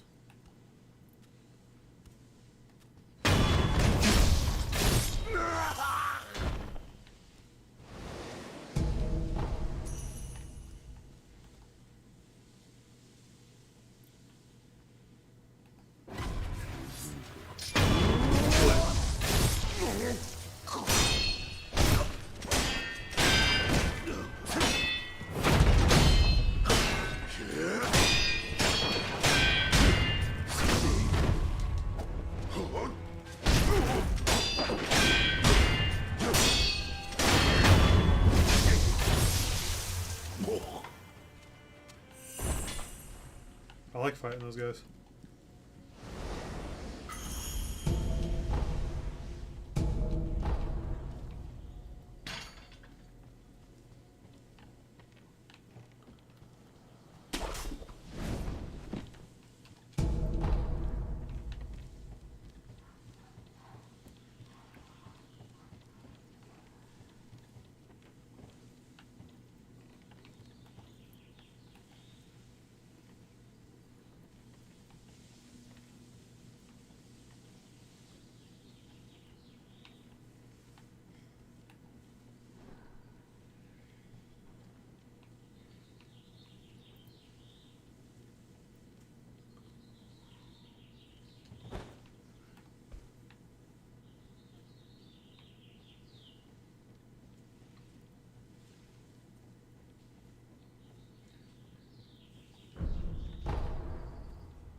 Remember, this was a Tenchu game. Until it was reworked. I'll never forget.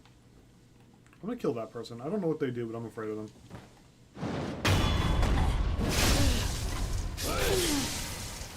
Bye.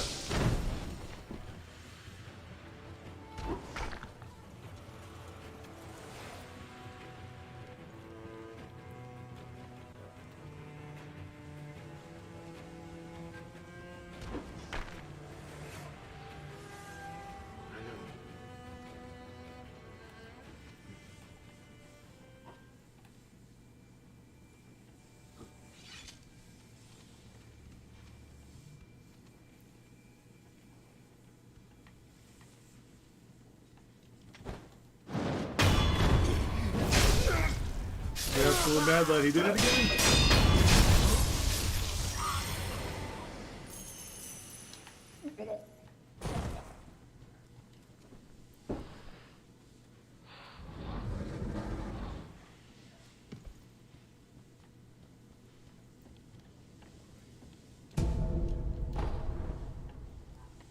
Alright.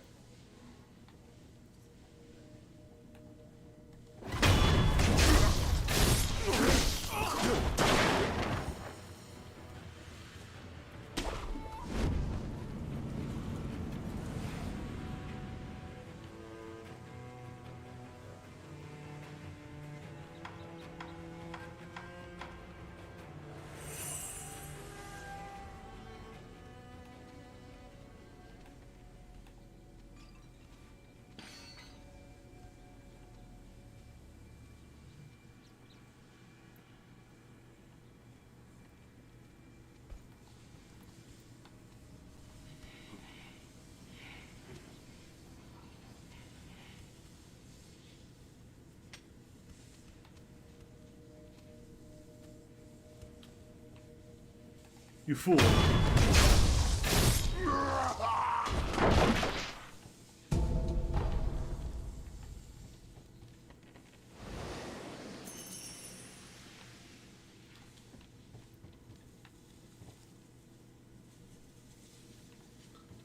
Nah.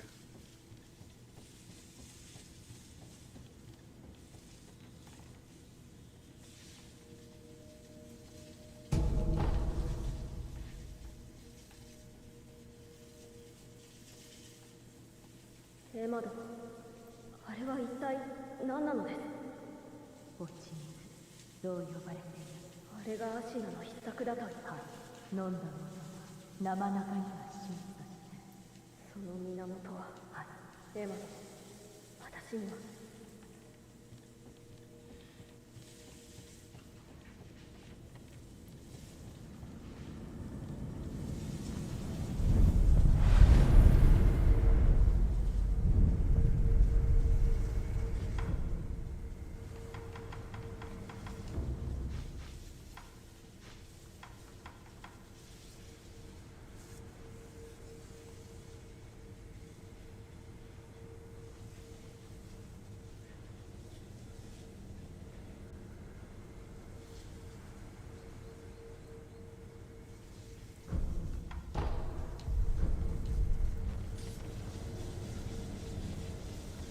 I get the feeling this is really the boss.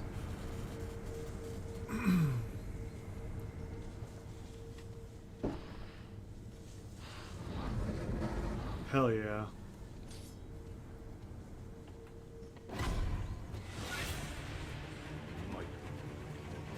Let's go. Ooh, he's fast. I can't leave.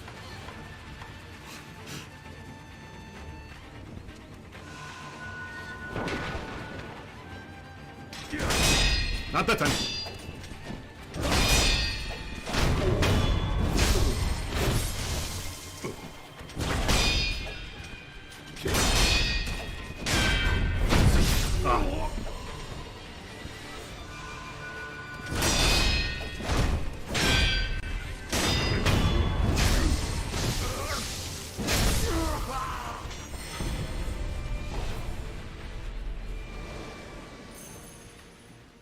I fucking love this game.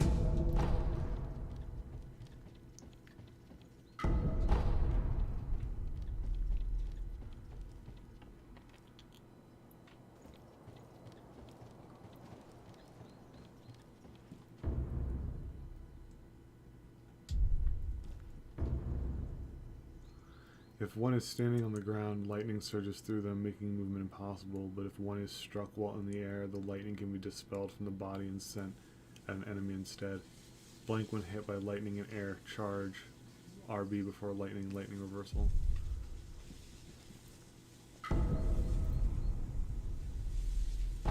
Okay, I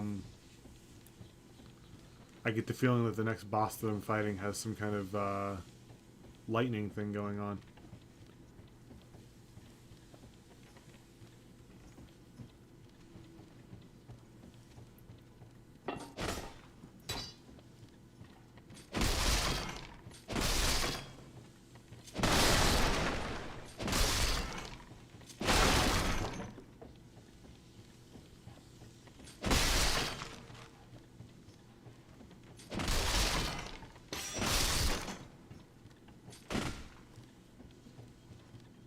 I don't see the secret wall.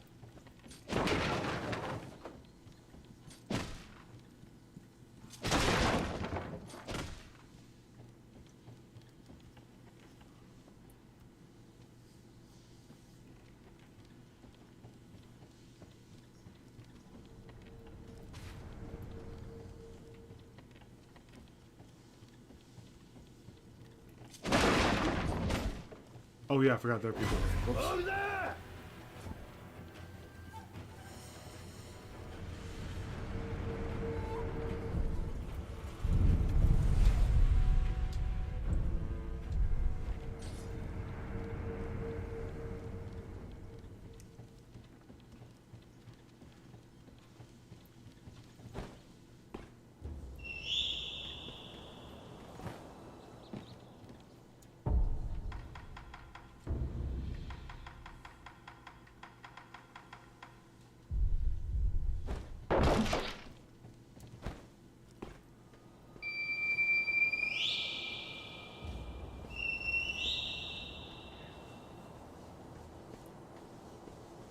I see you, you son of a bitch. I see you there.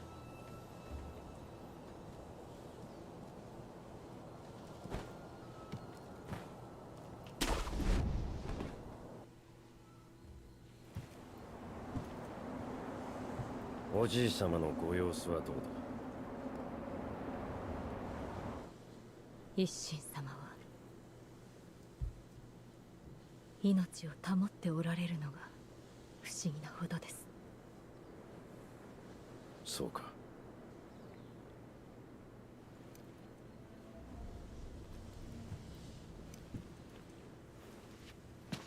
巫女よ、もう一度言う。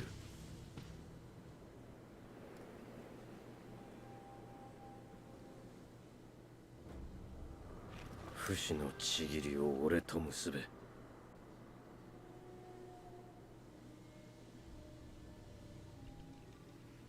できませぬ、源一郎殿。たとえひとたび敗れるとも、命を賭し主を必ず取り戻す。それが我が忍びなれば。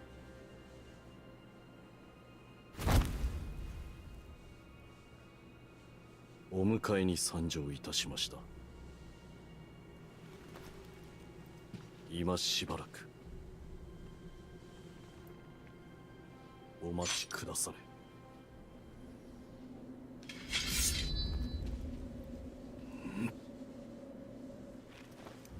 なるほどな。貴様を殺しきらぬ限り流印を我が手にはできぬようだ。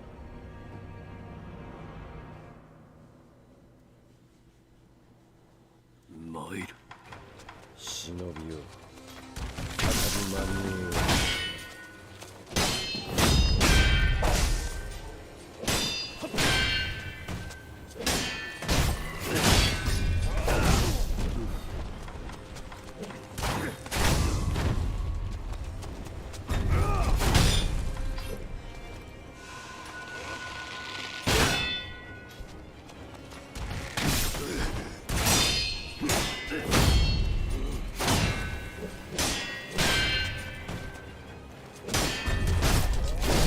Keep dodging backwards.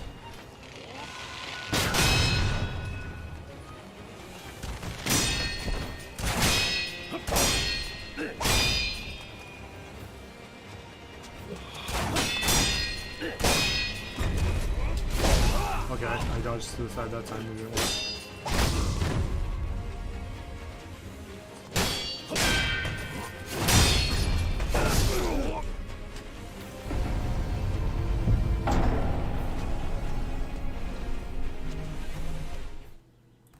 Who's texting me?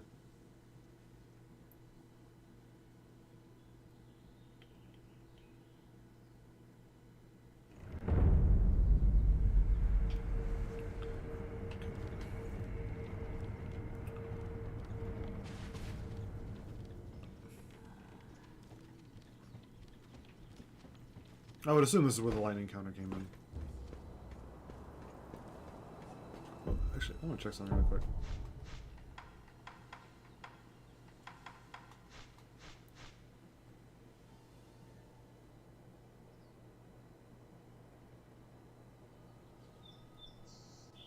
Does this only work on spears?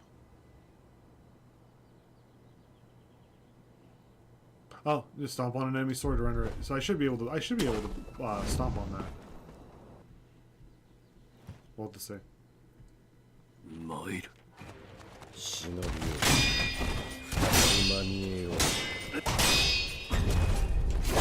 Yes.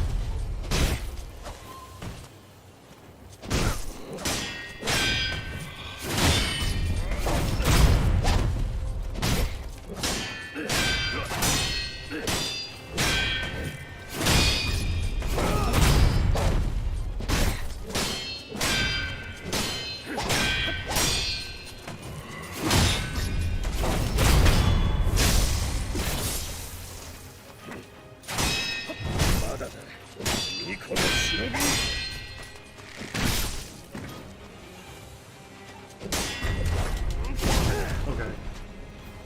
That shouldn't have happened.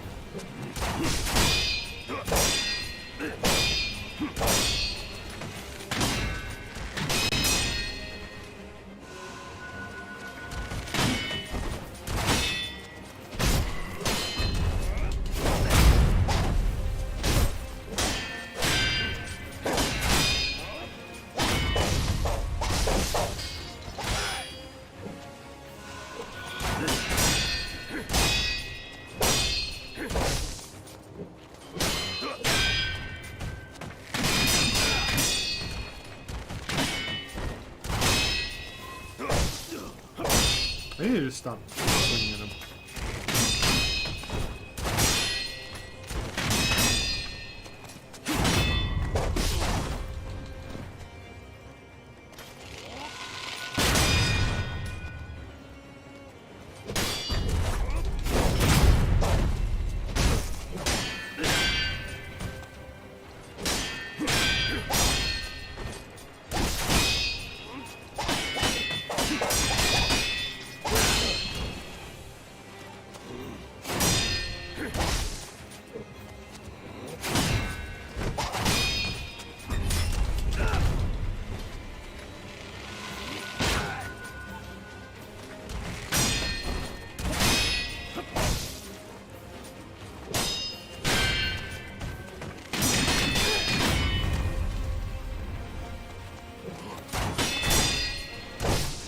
Okay, I really need to stop swinging at him.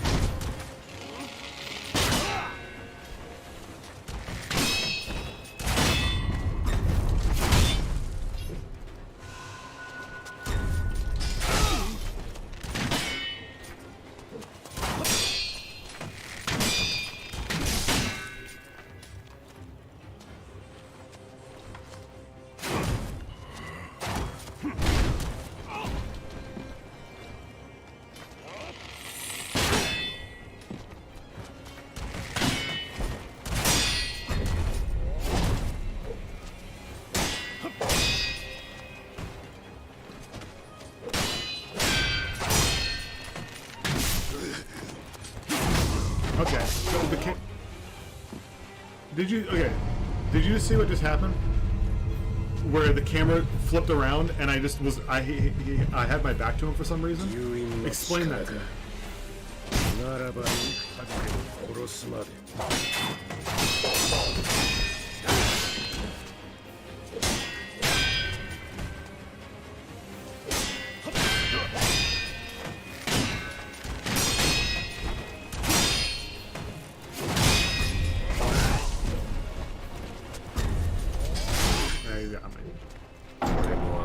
Well, I'm frustrated by what just happened, so I'm probably going to stop the stream here and stop playing here before I actually get really mad at the game.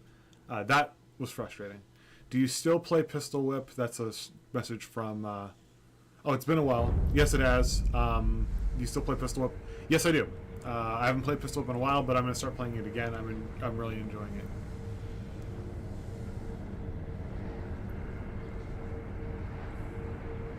More forgiving. Yeah, no, I genuinely love this game. That just frustrated me. That's something that I've noticed in all the Dark Souls, in all the Souls games, where you'll have the lock on and then the camera will just bug out, and then it'll screw you by putting your back to the enemy or moving your camera away from the enemy and not like in unlocking or relocking in a weird way where the enemy just gets to fuck you. And I've noticed that in every single one of the Souls games. I'm doing, as I said before, I'm doing a full playthrough right now of all the Souls games. I played through Dark Souls 1 through 3, I played through Bloodborne, and I played through Demon Souls, and I'm playing through Sekiro, then I'll finally play through Elden Ring. I have Elden Ring, but I haven't played it yet because I want to play through all these other games first. And so far, this is the game that feels the best. I'm only frustrated because the camera. That just pissed me off. And I've been streaming for like an hour and a half, so it's been a while. I'm getting kind of tired, and since it's past 10 o'clock, I'm actually able to eat breakfast, and I'm pretty hungry, so I want to go downstairs and make something.